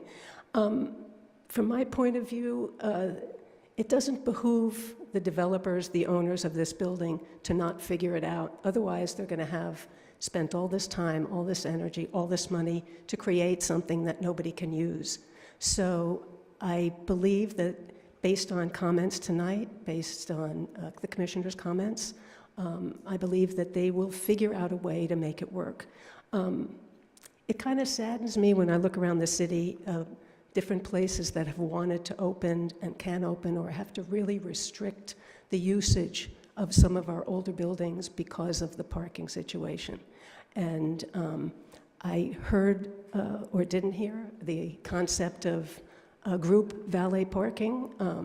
I certainly hope that that's taken into consideration. I don't know what they do at the Troubadour, but they, have figured out a way. I don't believe they have parking, or if they do, it certainly isn't enough. But I behoove you this evening to really approve this project and hope that the developers will figure out how to fix all the bugs that you've pointed out this evening. Thank you. Thank you for your comments. Do we have other people who are supporting it that you want to read into the record? Yeah, the following people chose not to speak, but they do support staff's recommendation. Chris Huddleston and Matt Dubin. Thank you. Now we have an opportunity for the applicant to come back for 5 minutes to rebut or to add to their presentation. Thank you, Chair Buckner. We're very fortunate that everyone you heard speak this evening has been in support of the project. So we really think, and Steve Martin said it well, despite the embarrassing comments at the beginning of his remarks, that all the stars have aligned. Taylor and his partners are the folks that have taken on this challenge to make this historic building work as a historic building renovation. And we will do everything to make sure it is a successful project that everybody can be proud of. As we said, we would very much appreciate your support for the use of the roof this evening. If you are so inclined, we have some specific language we could present to you to allow the use of the roof, a couple of the conditions that are in the draft resolution that need changing. We also think, in discussion with staff, that we can make the alley work. We certainly understand Jill Collins and the others that perhaps there needs to be some more unified coordination on the delivery hours. So if we work with our neighbors in saying our deliveries will happen at this time, again, as a small project with 6 rooms and a 2,300 square foot restaurant, we don't think we're going to be having deliveries all day long and extensive amount. That will take a long time to unload. Happy to answer any other questions you might have at this point. Any questions at this point? Okay. Before we open deliberations, I'm going to take a quick 5-minute break, if you don't mind. Yes.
Could I have all the commissioners back here and everybody in the audience to calm down? Thank you.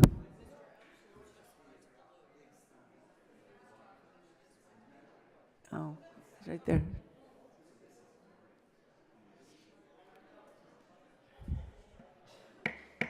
$60, everybody.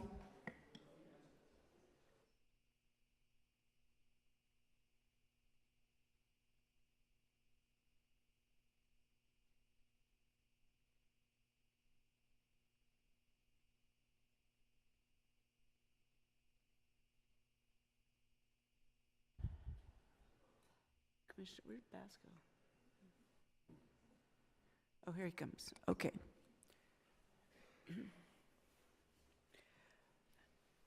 Thank you, everybody. We're going to, at this point, we're going to close the public hearing, and it's an opportunity for the commission to discuss this if we want to.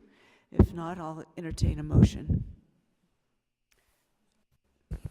Before I do that, let me ask for disclosures. Do we have any disclosures? Thank you. I'm sorry. Yeah, I spoke with Aaron on 2 occasions, Aaron Green. Aaron Green. I spoke with the applicant's representative and discussed items in the staff report. And my disclosure is the same. And I had a quick telephone call with the applicant this week. I met with the applicant's representative earlier this week, and we discussed what was contained in the staff report. I also did a site visit, not to the site, but to the Hotel Covell with Mr. Megdal last summer, I think in July or August. Nothing to disclose. Okay, thank you. Commissioner Altschul?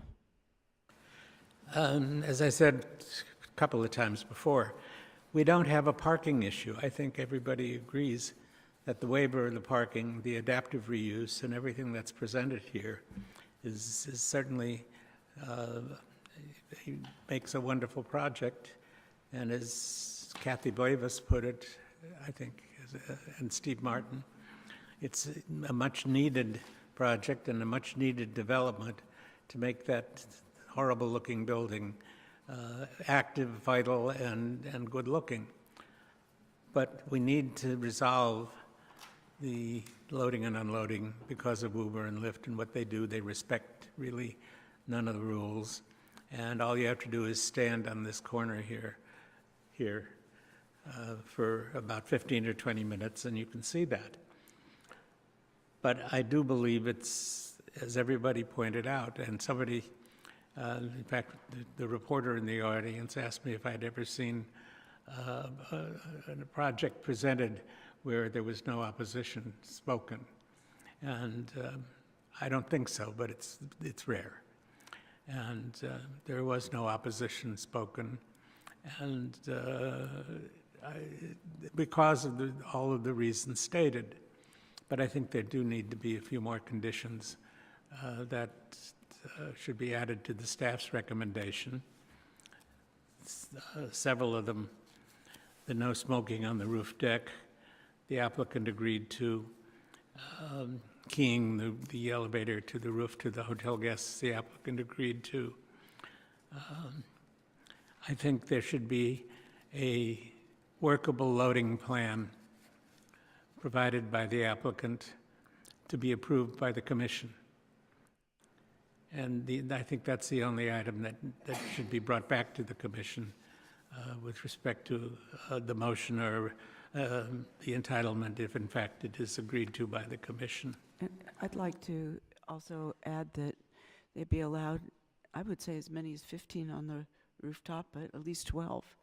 I think 8 is a little unrealistic, and I think that the use up there is going to be pretty quiet anyway. I think so too. My recommendation along those lines was going to be that we simply limit it to hotel guests. Whatever that number is, hotel guests is limited simply by the number of rooms. Well, I think that using Sue's formula, we can get a few guests of the guests, 1 or 2 guests per room, I think is not unreasonable also. I think we should allow them special event permits also, maybe 1 or 2 per year, because that roof deck is going to be used and it's going to want to be used. Okay, so would you want to add those? Yep. Okay. While we're on that topic, I also agree with the 12 o'clock closing instead of 10. I also think that they not have a drop-off zone on Santa Monica or Doheny unless it is agreed to by the businesses that the drop-off zone is proposed to be directly in front of. And I think that the condition that they're leased with the restaurant operator, and the developers and the restaurants' advertising and all promotional materials have the language that there is no on-site parking or valet parking.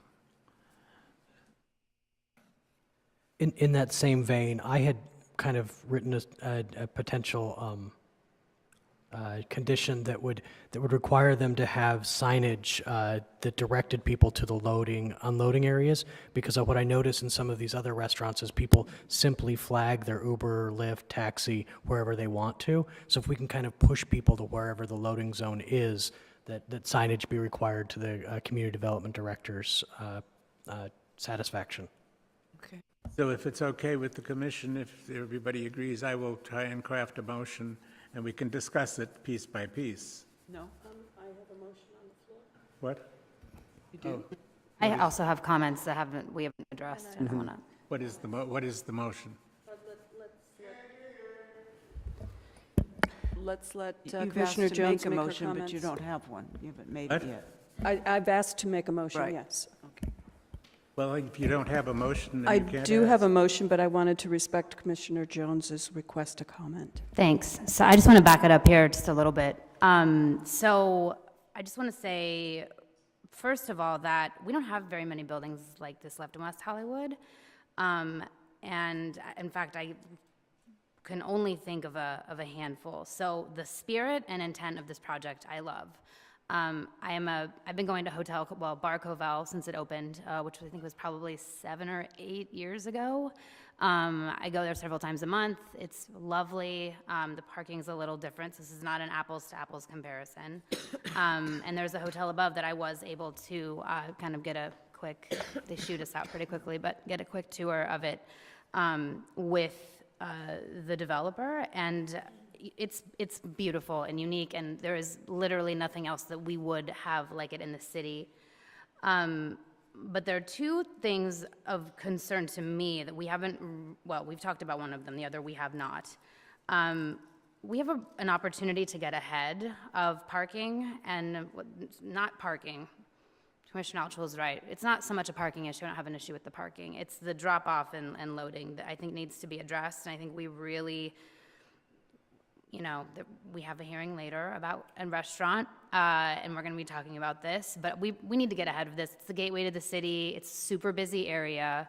I think on average every day in West Hollywood, we have 250,000 people driving through, maybe not all on Santa Monica Boulevard, but it is a main artery. So I want to be, given the hours that are being proposed, I think, my recommendation would be that before this, if this does move forward, before it goes to council, there needs to be a firm recommendation in place in the way of drop-off and loading, because that sounds very much TBD, and I'm not totally comfortable with that. The thing that we haven't really discussed is that HPC did recommend approval of this project, but with the recommendation that hotel guests actually not be able to use the roof. There is another terrace, and as I understand it, this recommendation was made on the grounds that because the billboard was asked to be designated as a character-defining feature of the building, that putting an elevator in any way near it would modify it in such a way that it would no longer be the same character-defining feature that made it what was there for historic designation. So I'm actually okay with Historic Preservation's recommendation that we not have a rooftop deck. And again, I don't want to reference this other projects, and I know it's a smaller hotel, but Pally House also originally had a rooftop deck for hotel guests only, and that just recently changed before this body. So again, I'm very much in support of the project. I love that we would be able to keep this building. I think it's beautiful. I love that we'd have neighborhood serving commercial on the first floor with the restaurant, bar, whatever. I love that it kind of opens up some walkability in the city. It certainly is a place that I think I would frequent. But I think that there are some things that we need to discuss, and I'm open to discussion, but those are my grievances. So I'd like to make my comments. Yeah, can I just say something? I thought I addressed and asked about the elevator going up to the thing where it closed our, could I reopen the public? But yeah, so that I could address this issue that was just raised by Commissioner Jones. Could somebody who wants to address this issue about whether or not, in fact, having an elevator going to the rooftop is going to impact the character of the billboard or not? Is there somebody who can speak to that? I would think Mr. O'Hurley probably would be the best. How about the historical consultant? Mary, you need to speak in there, yeah. It It's isn't not on. What do I push? And that may be because we closed the public hearing, but. Is it? How about now? Ooh, Great. okay. Mary Ringhoff with Architectural Resources Group, so we're the historic preservation consultants. Oh, she's good. We did take a closer look at the impact that the elevator penthouse would have to the rear support structure of the billboard, because this issue was raised by the Historic Preservation Commission. And what we were able to do in consultation with the architects is look at exactly how much of the support structure would have to be removed in order for the elevator to penthouse to come up to the roof.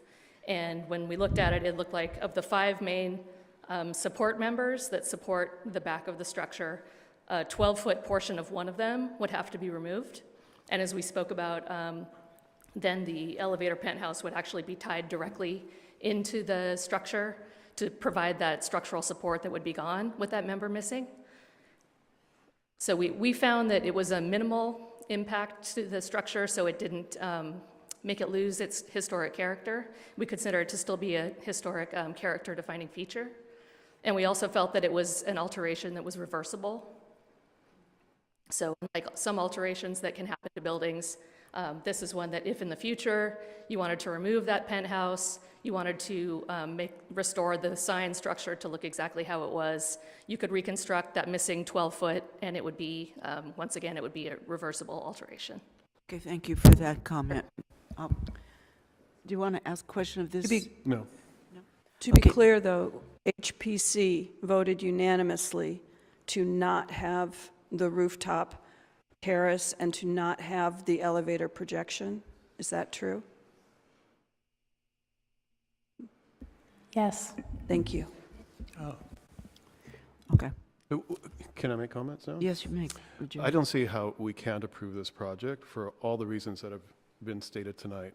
I think one of the things that we haven't discussed is the level of design that goes into this building, and all the new alterations that are being made to the building are very definitively different and modern compared to the existing structure that's there. So we know what's old and we know what's new.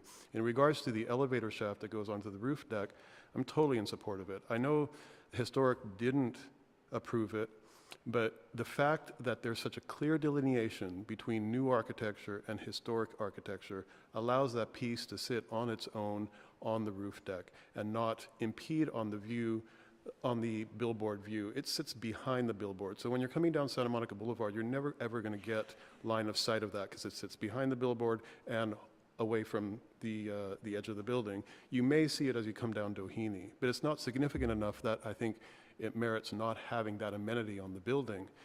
And like the exit staircase, everything's detailed in a very contemporary way. And in that reason, I think we can allow those type of elements because we know what's historic, we know what's new, and it's clear. So Thank you. may I make my comments now? Do you want to make your comment or do you want to make your motion? Both. Well, I haven't let's made do- my comments yet. Okay, go ahead. Thank you. I too love this adaptive reuse. I too have muttered every time I've walked by that intersection about, gee, I wish someone would rescue this wonderful building. And I've kind of always thought of it as WeHo's version of the Flatiron in New York City. Not quite as elegant, perhaps, but... And I want to congratulate the applicant on what is incredibly hard work to try and work in all of the elements of this to make it a fiscally as well as architecturally potentially successful project. But I do agree with the Historical Preservation Commission and with staff's recommendation that there should be no roof deck, and the additional ladder and the additional screening and the elevator tower, which changed the envelope and the appearance of the building. I think you can have a very successful terrace on the existing level. It faces the park. It could be a lovely space, and especially if you remove that additional stairwell needed to get to the upper roof deck, I think you'd find that you actually save a lot of money and achieve a very significant equivalent rooftop deck. So with that in mind, I would like to move to approve staff's recommendation that we do incorporate Commissioner Altschul's concerns and very good points about having an effective traffic plan for drop-off, because it is critical. Pickup. And pick up. Well, and pick up, well, yes, the Uber Lyft issue. And that, in addition, that we modify the billboard resolution to be specific about the fact that no digital would ever be allowed there, because that would keep it in alignment with the historical nature of the building.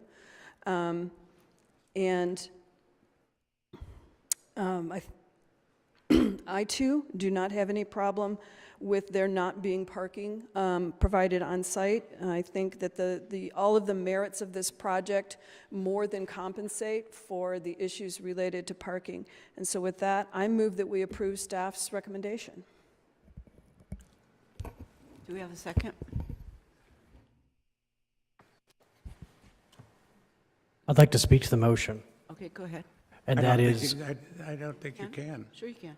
not without a second. there was a second. Second. Oh. It's been seconded by Commissioner Jones. I'm going to vote against this motion because I believe that the elevator should go to the top and that top deck should be allowed. I think it's absolutely essential to make the hotel successful. Yeah, I don't approve this motion at all. I think the elevator should go to the roof deck. And I think so, too. I think so too. So I would vote against this motion at this time. Does anybody besides me remember the old saying that the certain person's elevator doesn't go all the way to the top? Somebody does. So let's take a vote at this point, unless somebody wants to.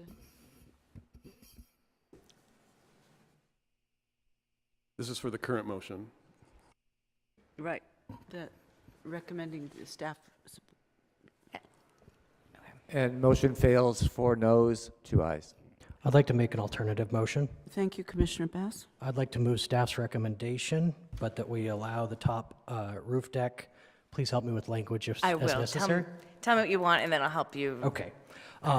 With the top roof deck, so I guess that would be ignoring the Historic Preservation's recommendation on the billboard, that we include language that requires them in their advertising to discuss the fact that there is no on-site parking. Or valet. Or valet, that signage be included in the facility directing people to drop off of zones, that the patio be allowed to go to stay open till midnight, that it be limited to, I'm going to throw a number out, 15 guests. I think I heard that number. We can negotiate on that. No smoking on the roof deck, and no digital sign, that it has to remain as it is. And I would support them having up to 2 special event permits per year. Say again? 2 special event permits per year, up to. That's my motion, unless I missed something. Would you consider? I'd second that. Adding that the loading plan be brought back to the commission? Yes. I would support that a pickup loading Loading and zone- unloading plan. yeah, Traffic loading, plan. unloading, travel A traffic plan plan. be brought back to the commission. Second that. I'll second this motion. Wait, Okay. Excuse me? did you include keying the elevator to the hotel guests? Yeah. I did not include keying the elevator To the hotel guests. to the hotel guests. I would be fine with that condition as well. Okay, so let's read in There was some a lot there, changes. yeah. I think I got it, though, because some of those things have And when you said been no, mentioned before. no advertising, I would include promotional materials, if that's all right. Okay. So let's start with condition 2.2, which, as proposed originally, says that use of the upper roof deck is prohibited. I would amend that to say use of the upper roof deck as an open space amenity is allowed, limited to 15 guests. Did you mention a closing time? Midnight. Closing at 12 a.m. And is that hotel guests only or all guests? I think my idea was it was going to be hotel guests only, but I believe I heard conversation here that would be hotel guests and their guests. That's why Well, we went to hotel guests 15. and a person from Hotel outside guests is a and hotel their guest. guests not to exceed 15. I just want to make sure we delineate the language there. I can get Because I behind don't think people from the restaurant should go up there unless they're hotel guests. Exactly. Right. So, And I could have 20 guests, and I'm still a hotel guest, so you've got to have a limit. Well, there's 15 is the max. I'm not married to the number 15, but I think that's what I heard, kind of a consensus around here. thank you. Okay. Oh, and what about the thought about that they not be allowed a drop-off zone without the consent of the businesses facing on Doheny or Santa Monica, as brought up by Ms. Robbins? So there is a I condition. think if we have a loading plan come back before us, that would necessitate a public conversation around that. I think they're So I going to think need that to would work happen. that out with the city, how they I can think they fix hear that. that will be something we'll be looking at. Yep. Yeah. So I don't know that we need to condition it, but to that degree. Are you proposing that the certificate of occupancy would be conditioned on approval of the traffic plan? Yes. Okay. One thing I just want to point out, there is condition 9.2 that says the operators of the restaurant and hotel uses shall coordinate as needed with other businesses along the alley to the north of the project site to assure efficient access to the alley. So that's already in there. And then what you're proposing is additional plan for Frontage, loading and street unloading. frontage. Correct. I'm sorry, I didn't hear What you. you're proposing is Think- additional loading and unloading. I think without Ms. Robbins' consent, or Dantana's consent, or the Troubadour's consent, there should be no sale of the parking spaces in front of those buildings as encroachment permits.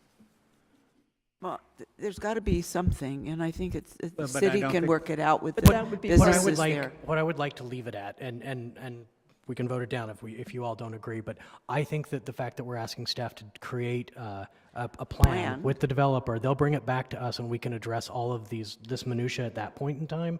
I'm hoping they have it resolved before it comes to us. And the traffic plan would include said parking spaces and I would hope alley, so, et yeah. cetera. Yes. Yeah. Yes. Say again, Lynn? That the traffic plan that would have to come back to us Yes. would incorporate the issue of using or not using additional parking spaces, whether under Haney or Santa Monica, the input from the related businesses, that would all be part of the traffic plan conversation. Okay. I think that's correct. I think that's the cleanest way to do this. Okay. So we have in condition 2.2, use of the upper roof deck as an open space amenity is allowed, limited to 15 hotel guests and their guests only, to close at 12 a.m. I had written special event permits may be requested for additional activity. I think we said up to But you two. said Up two. to two. Yeah, said two. Limited to 2, Per calendar year. 2 per year. Okay. However, the limits on the rooftop deck and somewhat that would wouldn't have 50 people up there just because they have a special permit. Yeah, a special event permit allows you to do something different than what's in your permit. Right. So they could have one event or two events per year where there's more than 15 people, perhaps on Halloween. They could have a pride reception or something up Yes, there. and that's is what I'm picturing. And the city conditions those separately because it's a one-time event. If I might just real quickly, I believe condition 10.5 right now discusses special events, so that may need modification to address this issue. Thank you. Okay. So condition 10.4 lists hours of operation, so we would change the hours of operation for hotel roof deck. I would take out the word lower because now there's a lower and an upper, to be 8 a.m. to 12 a.m. daily.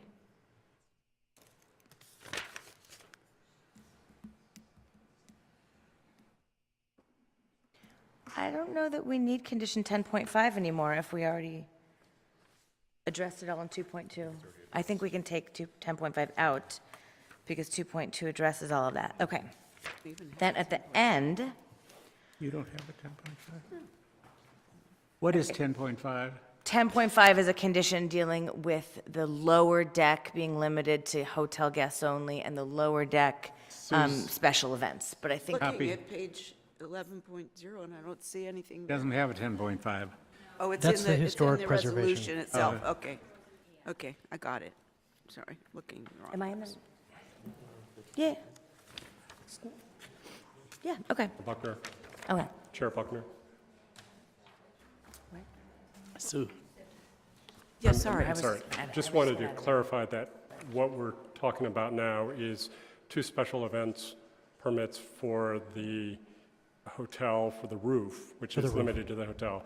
But the restaurant would still be able to avail itself of the code, which allows special events within the restaurant. The intention of my motion is that the these roof special decks. events apply simply to the roof. The Well- two. And whatever code allows for the restaurant would remain the same. I think the gentleman said, when asked about what he thought the weight load would be on the roof, I think he said 34 people. Does that warrant a special event permit? 34 people. Anything more than 15 Yes, would anything require. more than 15. But a special event permit then would have to be limited to the Number of occupancy people. level Safety established by for the Yes, fire. the city would never issue a special event permit that exceeded the fire code or the occupancy limits that are Right, safe right. for this space. So the city would review those individually when reviewing a special event permit. But I But think when it's determined, the actual number that it could hold should be the number that's inserted in there For special events. for special events. Yes, the saying special the same event permit will not exceed. When the a- city a- engineer or whoever's going to make that call, fire department or whoever, that would be the limit, whether it's a special event or hotel guests or whatever. Yeah, that's the maximum. There's some safe occupant load. that- Safe. The maximum occupancy. Maximum occupant load, yeah. And we'll clarify that 2.2 is just for the roof deck. Okay. Okay, anything And then, else? yes, a few more. You want me to put these in section 10? Yes.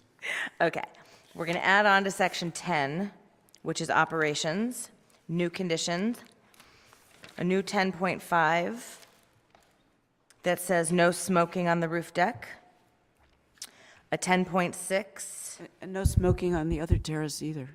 It's a non-smoking hotel. no smoking on any roof deck or terrace. How about that?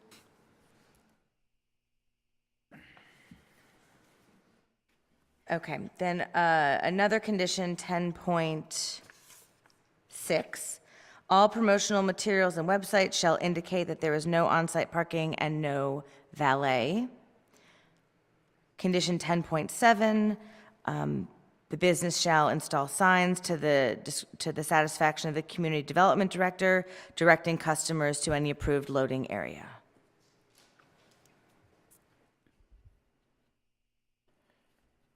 You have everything I have on my list. One more, the digital billboard shall not be I'm sorry, the billboard shall not be converted to a digital billboard. Correct.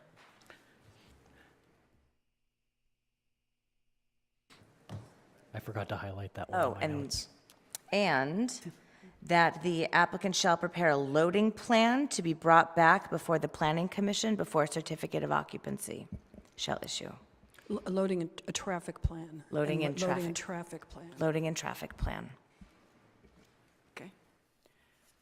Everybody got that? Get That sounds everything? like my motion. Does that include unloading or pickup? Unloading and loading. Loading, unloading, pickup, drop off. Where people are getting in and out of their cars and how they're driving. to and Circulation. from. Jennifer has a great word, a circulation plan. I think that's a great word. Traffic circulation plan. Okay, so we're ready for a vote? Yes.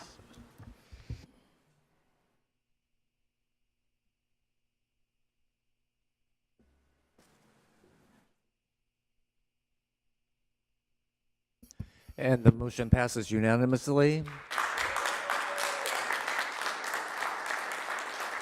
Thank you very much. And thank you for your patience, everyone, as we work through all that. So, thank you. We still have one more item to go through, so if you're going to leave, do it quietly. We'll move on to item 10D, which is a zone text amendment, and it should read affordable dwelling units, not accessory dwelling units. That's continued to March And that's 1st. going to be continued to March 1st of 2018. Then we have new business. There is none. And we have one item under unfinished business that is 8715 Melrose Avenue. It's a one-year review on the issues that have been hanging there from Catch Restaurant.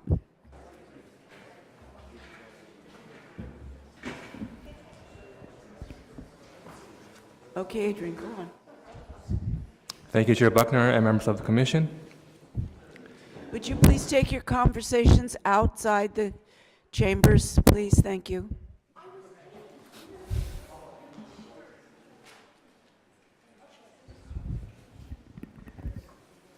Thank you, Adrian. I'm Adrian Gallo with the city's current planning division. I'm going to present the one-year review on the Catch Restaurant. Since the last review in October of 2017, a building permit has been issued for a 12-foot-high glass sound wall that is fully roofed along a 45-foot stretch of the Melrose Avenue frontage to further dampen ambient noise that may be audible from the nearest residential properties. A general contractor has been retained and fabrication has begun. Fabrication is taking place off-site, and installation should begin in 6 weeks with a tentative completion date of April 2nd. Staff contacted the Sheriff's Department regarding any criminal activity and problems or problems associated with the establishment. The Sheriff's Department reported no major problems with the operation of this establishment since the last review. The Code Compliance Division has received calls on 2 occasions since October regarding noise from the restaurant, but these complaints have not been attributable to Catch. Catch Restaurant has had one special event which took place on November 15, 2017. This event was held without incidents reported to either the Sheriff's Department or the city's Code Compliance Division. During the past 3 months, Catch has not been issued any code violation citations, and the Sheriff's Department indicates no concerns with the operation of this establishment. Catch has made a good faith effort to meet with interested community members to discuss concerns about the operation of the establishment and continues to cooperate with the neighboring community. Staff recommends the Commission receive and file this report with no action taken. I'm available for any questions along with the city's Code Compliance Supervisor. Thank you. Thank you. Any questions of staff? No. So they have not yet built the wall, the glass wall. They pulled the permits for it, and they're in fabrication of the actual sound wall. We're 6 weeks away from installation of that sound wall. Okay. Do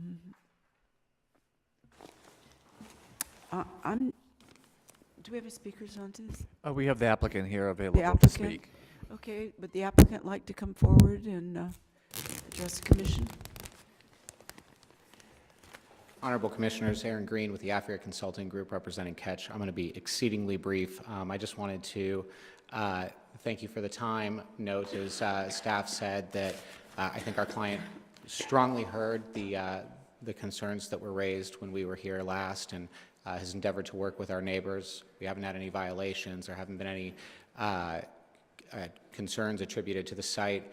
Catch continues to spend a significant amount of energy making sure that some of the issues that had been previously raised with valet and ride sharing have been addressed in terms of shifting the valet line down, having additional staff hired 7 days a week to be there. We've also hired city parking enforcement officers to be at the site on Friday and Saturdays to manage traffic. We've added staff to be on the sidewalk of both Melrose and San Vicente full-time while the restaurant's open to ensure that if there are any guests that are creating excessive noise, that's addressed immediately. I'm going to ask very briefly for Mike Illich, who's our general manager, who's been in contact with our neighbors just because that's part of his normal course of business, to just say hello very quickly.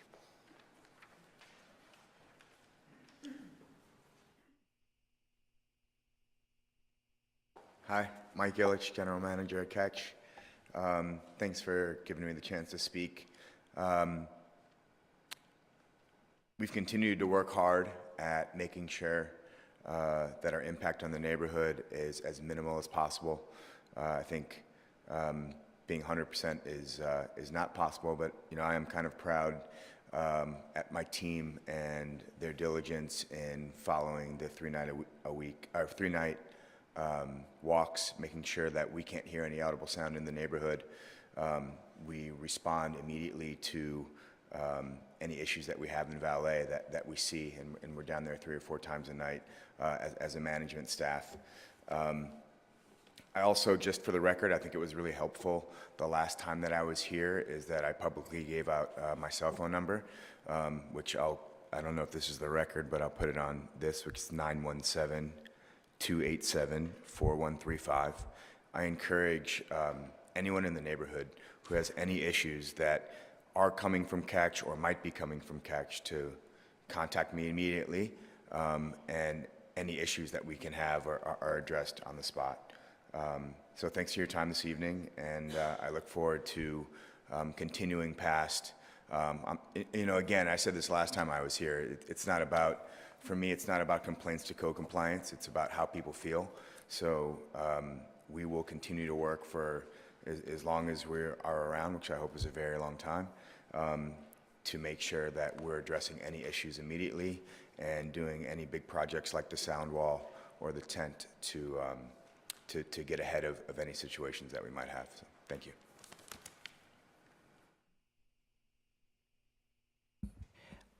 I know that this is the final review at this point for 1 year, and the recommendation is just to receive and file the report. Excuse me. But I'm thinking that, and no complaints, that's great. I'm happy about that.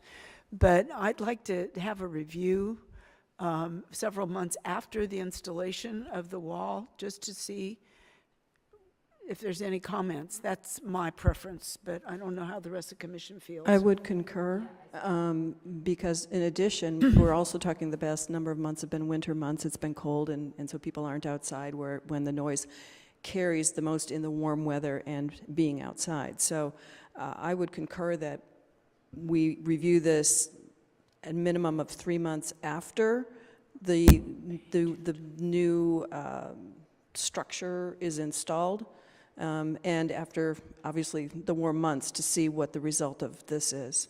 That, I think, would take it to perhaps 6 months from today, or 6 months from now, so. Yeah, they're saying that they're going to install the sound wall on April 2nd. If we do it in July or August, that would give 3 months of operation with the wall. Right. So I would suggest sometime around the first or the second meeting in August. Can we do that? Lost it now. I would concur. I can support that as Thank well. you. Yeah. Okay, so with that caveat, we'll accept and receive the file. I have one more request. Could staff, Dan, you're working on this? You're in charge of this operation, the operation. I monitoring? couldn't quite hear you. Can you say that again? You're in charge of monitoring the operation? Have you, One of my staff members, Joe Torres, he's my evening officer. He would be the one primarily. But you're in looking after that. charge? Yes. there were several emails, including from a gentleman who lives on Rosewood. Have you ever heard from him?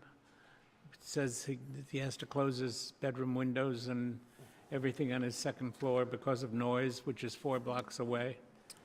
Off the top of my head, and I'm sorry I wasn't quite prepared for being here tonight. Jeff Falble was supposed to be here, and he's out with the flu. So normally when I receive those emails, I will forward them on to Joe, and it's not ringing a bell for him. So yeah, it's not ringing a bell for me. Perhaps you might, if you have some time, assign somebody to outreach to him and inform him that the wall will be finished in April and there's going to be another review in August. His name is David Hart, H-A-R-T-E. He lives at 8713 Rosewood Avenue. He's sent an email to the commission. No problem. Joe has a copy of the email now, so we'll make sure we reach out. Thank you. Okay, so then with that, a request that it come, what's the date, the second meeting in August? Is that August that we're talking about? What's the date? August.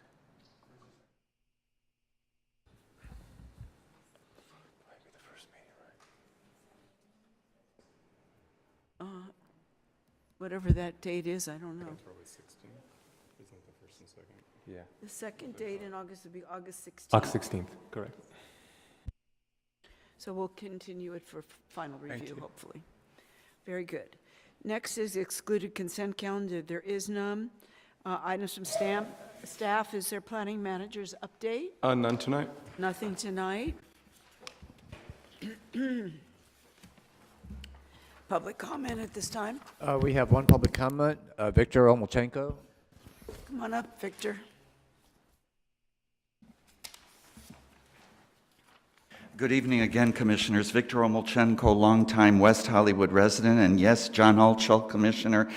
Have we ever seen over all these years, or have any of you seen such a unanimous support for this project, the one at 9091 Santa Monica Boulevard? And I think there were constructive suggestions made by you, and let's see how it proceeds further.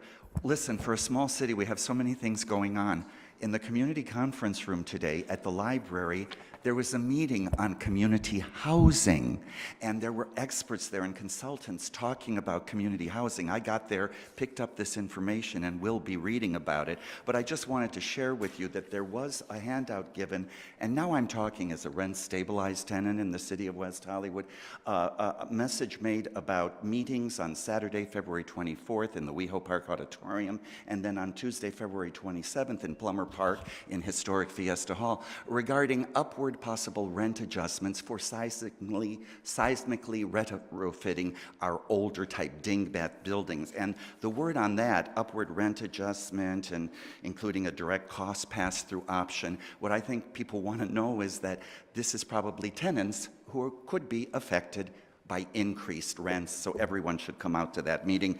And what I wanted to say also, and to finish up, is I know you continued an item on 10D, the zone text amendment for affordable housing. I'm very, very interested in that kind of effort, and I just wanted to share with you, I do save materials, and so I looked, and as I was scheduling my busy schedule, I noticed that there was an announcement in the Beverly Press on February 1st for this very item.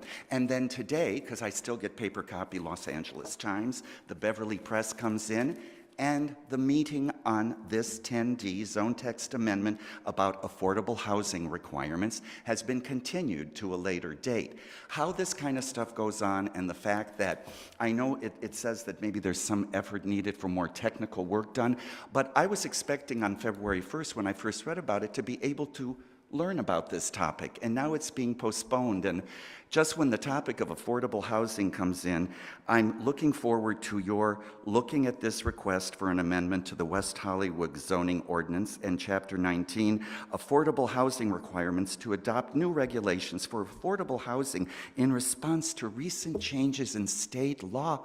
What could those recent changes in state law be? It will be interesting to finally get the report on it, but what I wanted to share with you folks is that usually we in the community don't see that report until the Wednesday or Thursday before your meeting, and it's kind of hard to read all these things and analyze them. So as our commissioners who are interested in affordable housing, I look forward to your deliberations on the report, and hopefully maybe I'll be back because I am very interested in how affordable housing requirements are going to be changed in our fair city. And Thank how you, it might Chair. impact the people who are in rent-controlled apartments.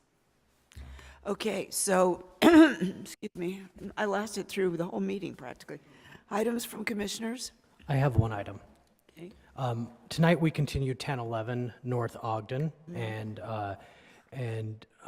that was because we found out that the staff report, and I believe that was provided by the applicant, said that no one was living there. It turns out that there are people living there.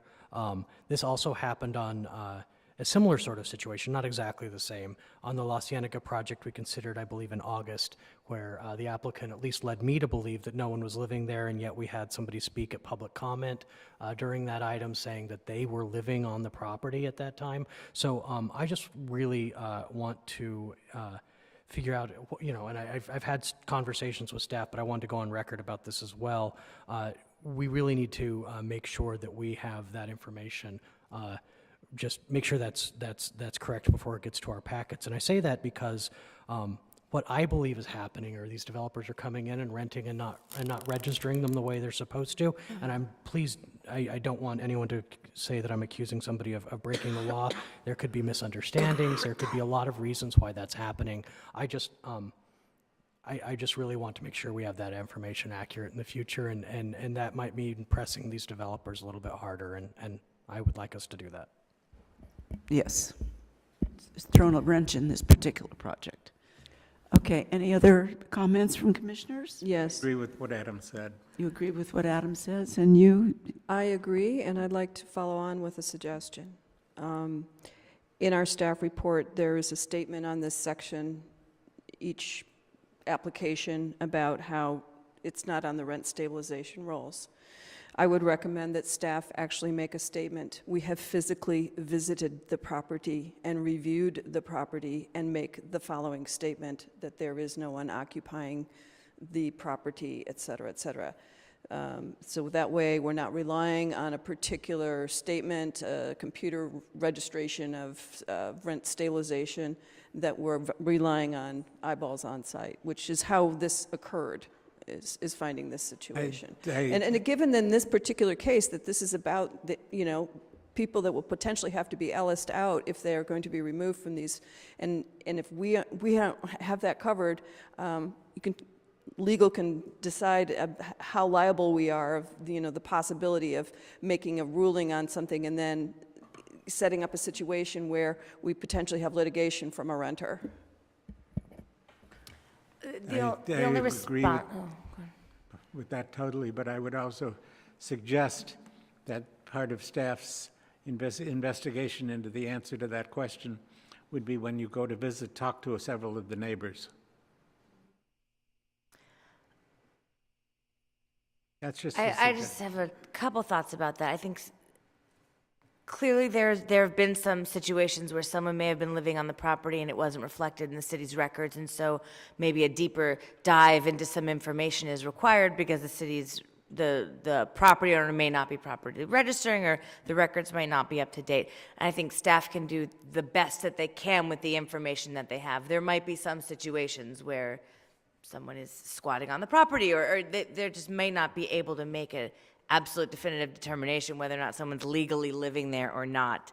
And so I just want to be careful that staff isn't put in a position where they have to make a legal determination and they don't. I'm concerned have all the about that as well. I don't think that that's something that the planner is going to be able to do even legally. We cannot legally be going onto these properties past the property line and coming in and then making a definitive statement, almost a sworn statement that that's true. I'm not comfortable doing that. That's not something that we'll be able to provide. No, but maybe the developer could be held to a sworn statement. Well, So that I if it guess the turns out not to question be is true- the developer aware that there's people living there? Is he receiving rent for their occupancy? Now, if that's a much different case than somebody who just came in to a boarded-up building and is hanging out there. We're not talking about squatting here. We're talking about rent payments being made to the owner of the property. Well, we don't know And- that that's even the case here, And, for sure. based I upon the think- letter from the developer, yes, it is the case here. I don't want to go too much further on a topic that's not on your agenda. I think staff heard your Get the- message you get to the dive message. deeper into Yes. the information. And as projects come up, they'll present you with what they have, and we'll go from there. Well, and And perhaps they can work with the rent stabilization department a little closer they too, to can see work what with the they city know. attorney's office to draw up something for the developer to add to the application. We can look into that. Good. Because the developer is the one who has the burden of telling you about the property and Some and form being- of affidavit or something that says, I hereby swear that blah, blah, blah. Right. we can talk about that and follow up as these projects keep coming And the up point of my with you. comment was that we dive deeper. And Yes. I think that message has been heard, and I think that there's unanimity here that would be helpful for us. So that's where I was coming from. One of the things, well, can I talk to you for a minute after the meeting, Lauren? Okay, then, any other items from commissioners? Hearing none, then I'm going to adjourn Planning Commission meetings to the next date is Thursday, March 1st, 2018, at 6 p.m. Here in Hollywood Park, West Hollywood Park. Thank you, everybody. Have a good 2 weeks.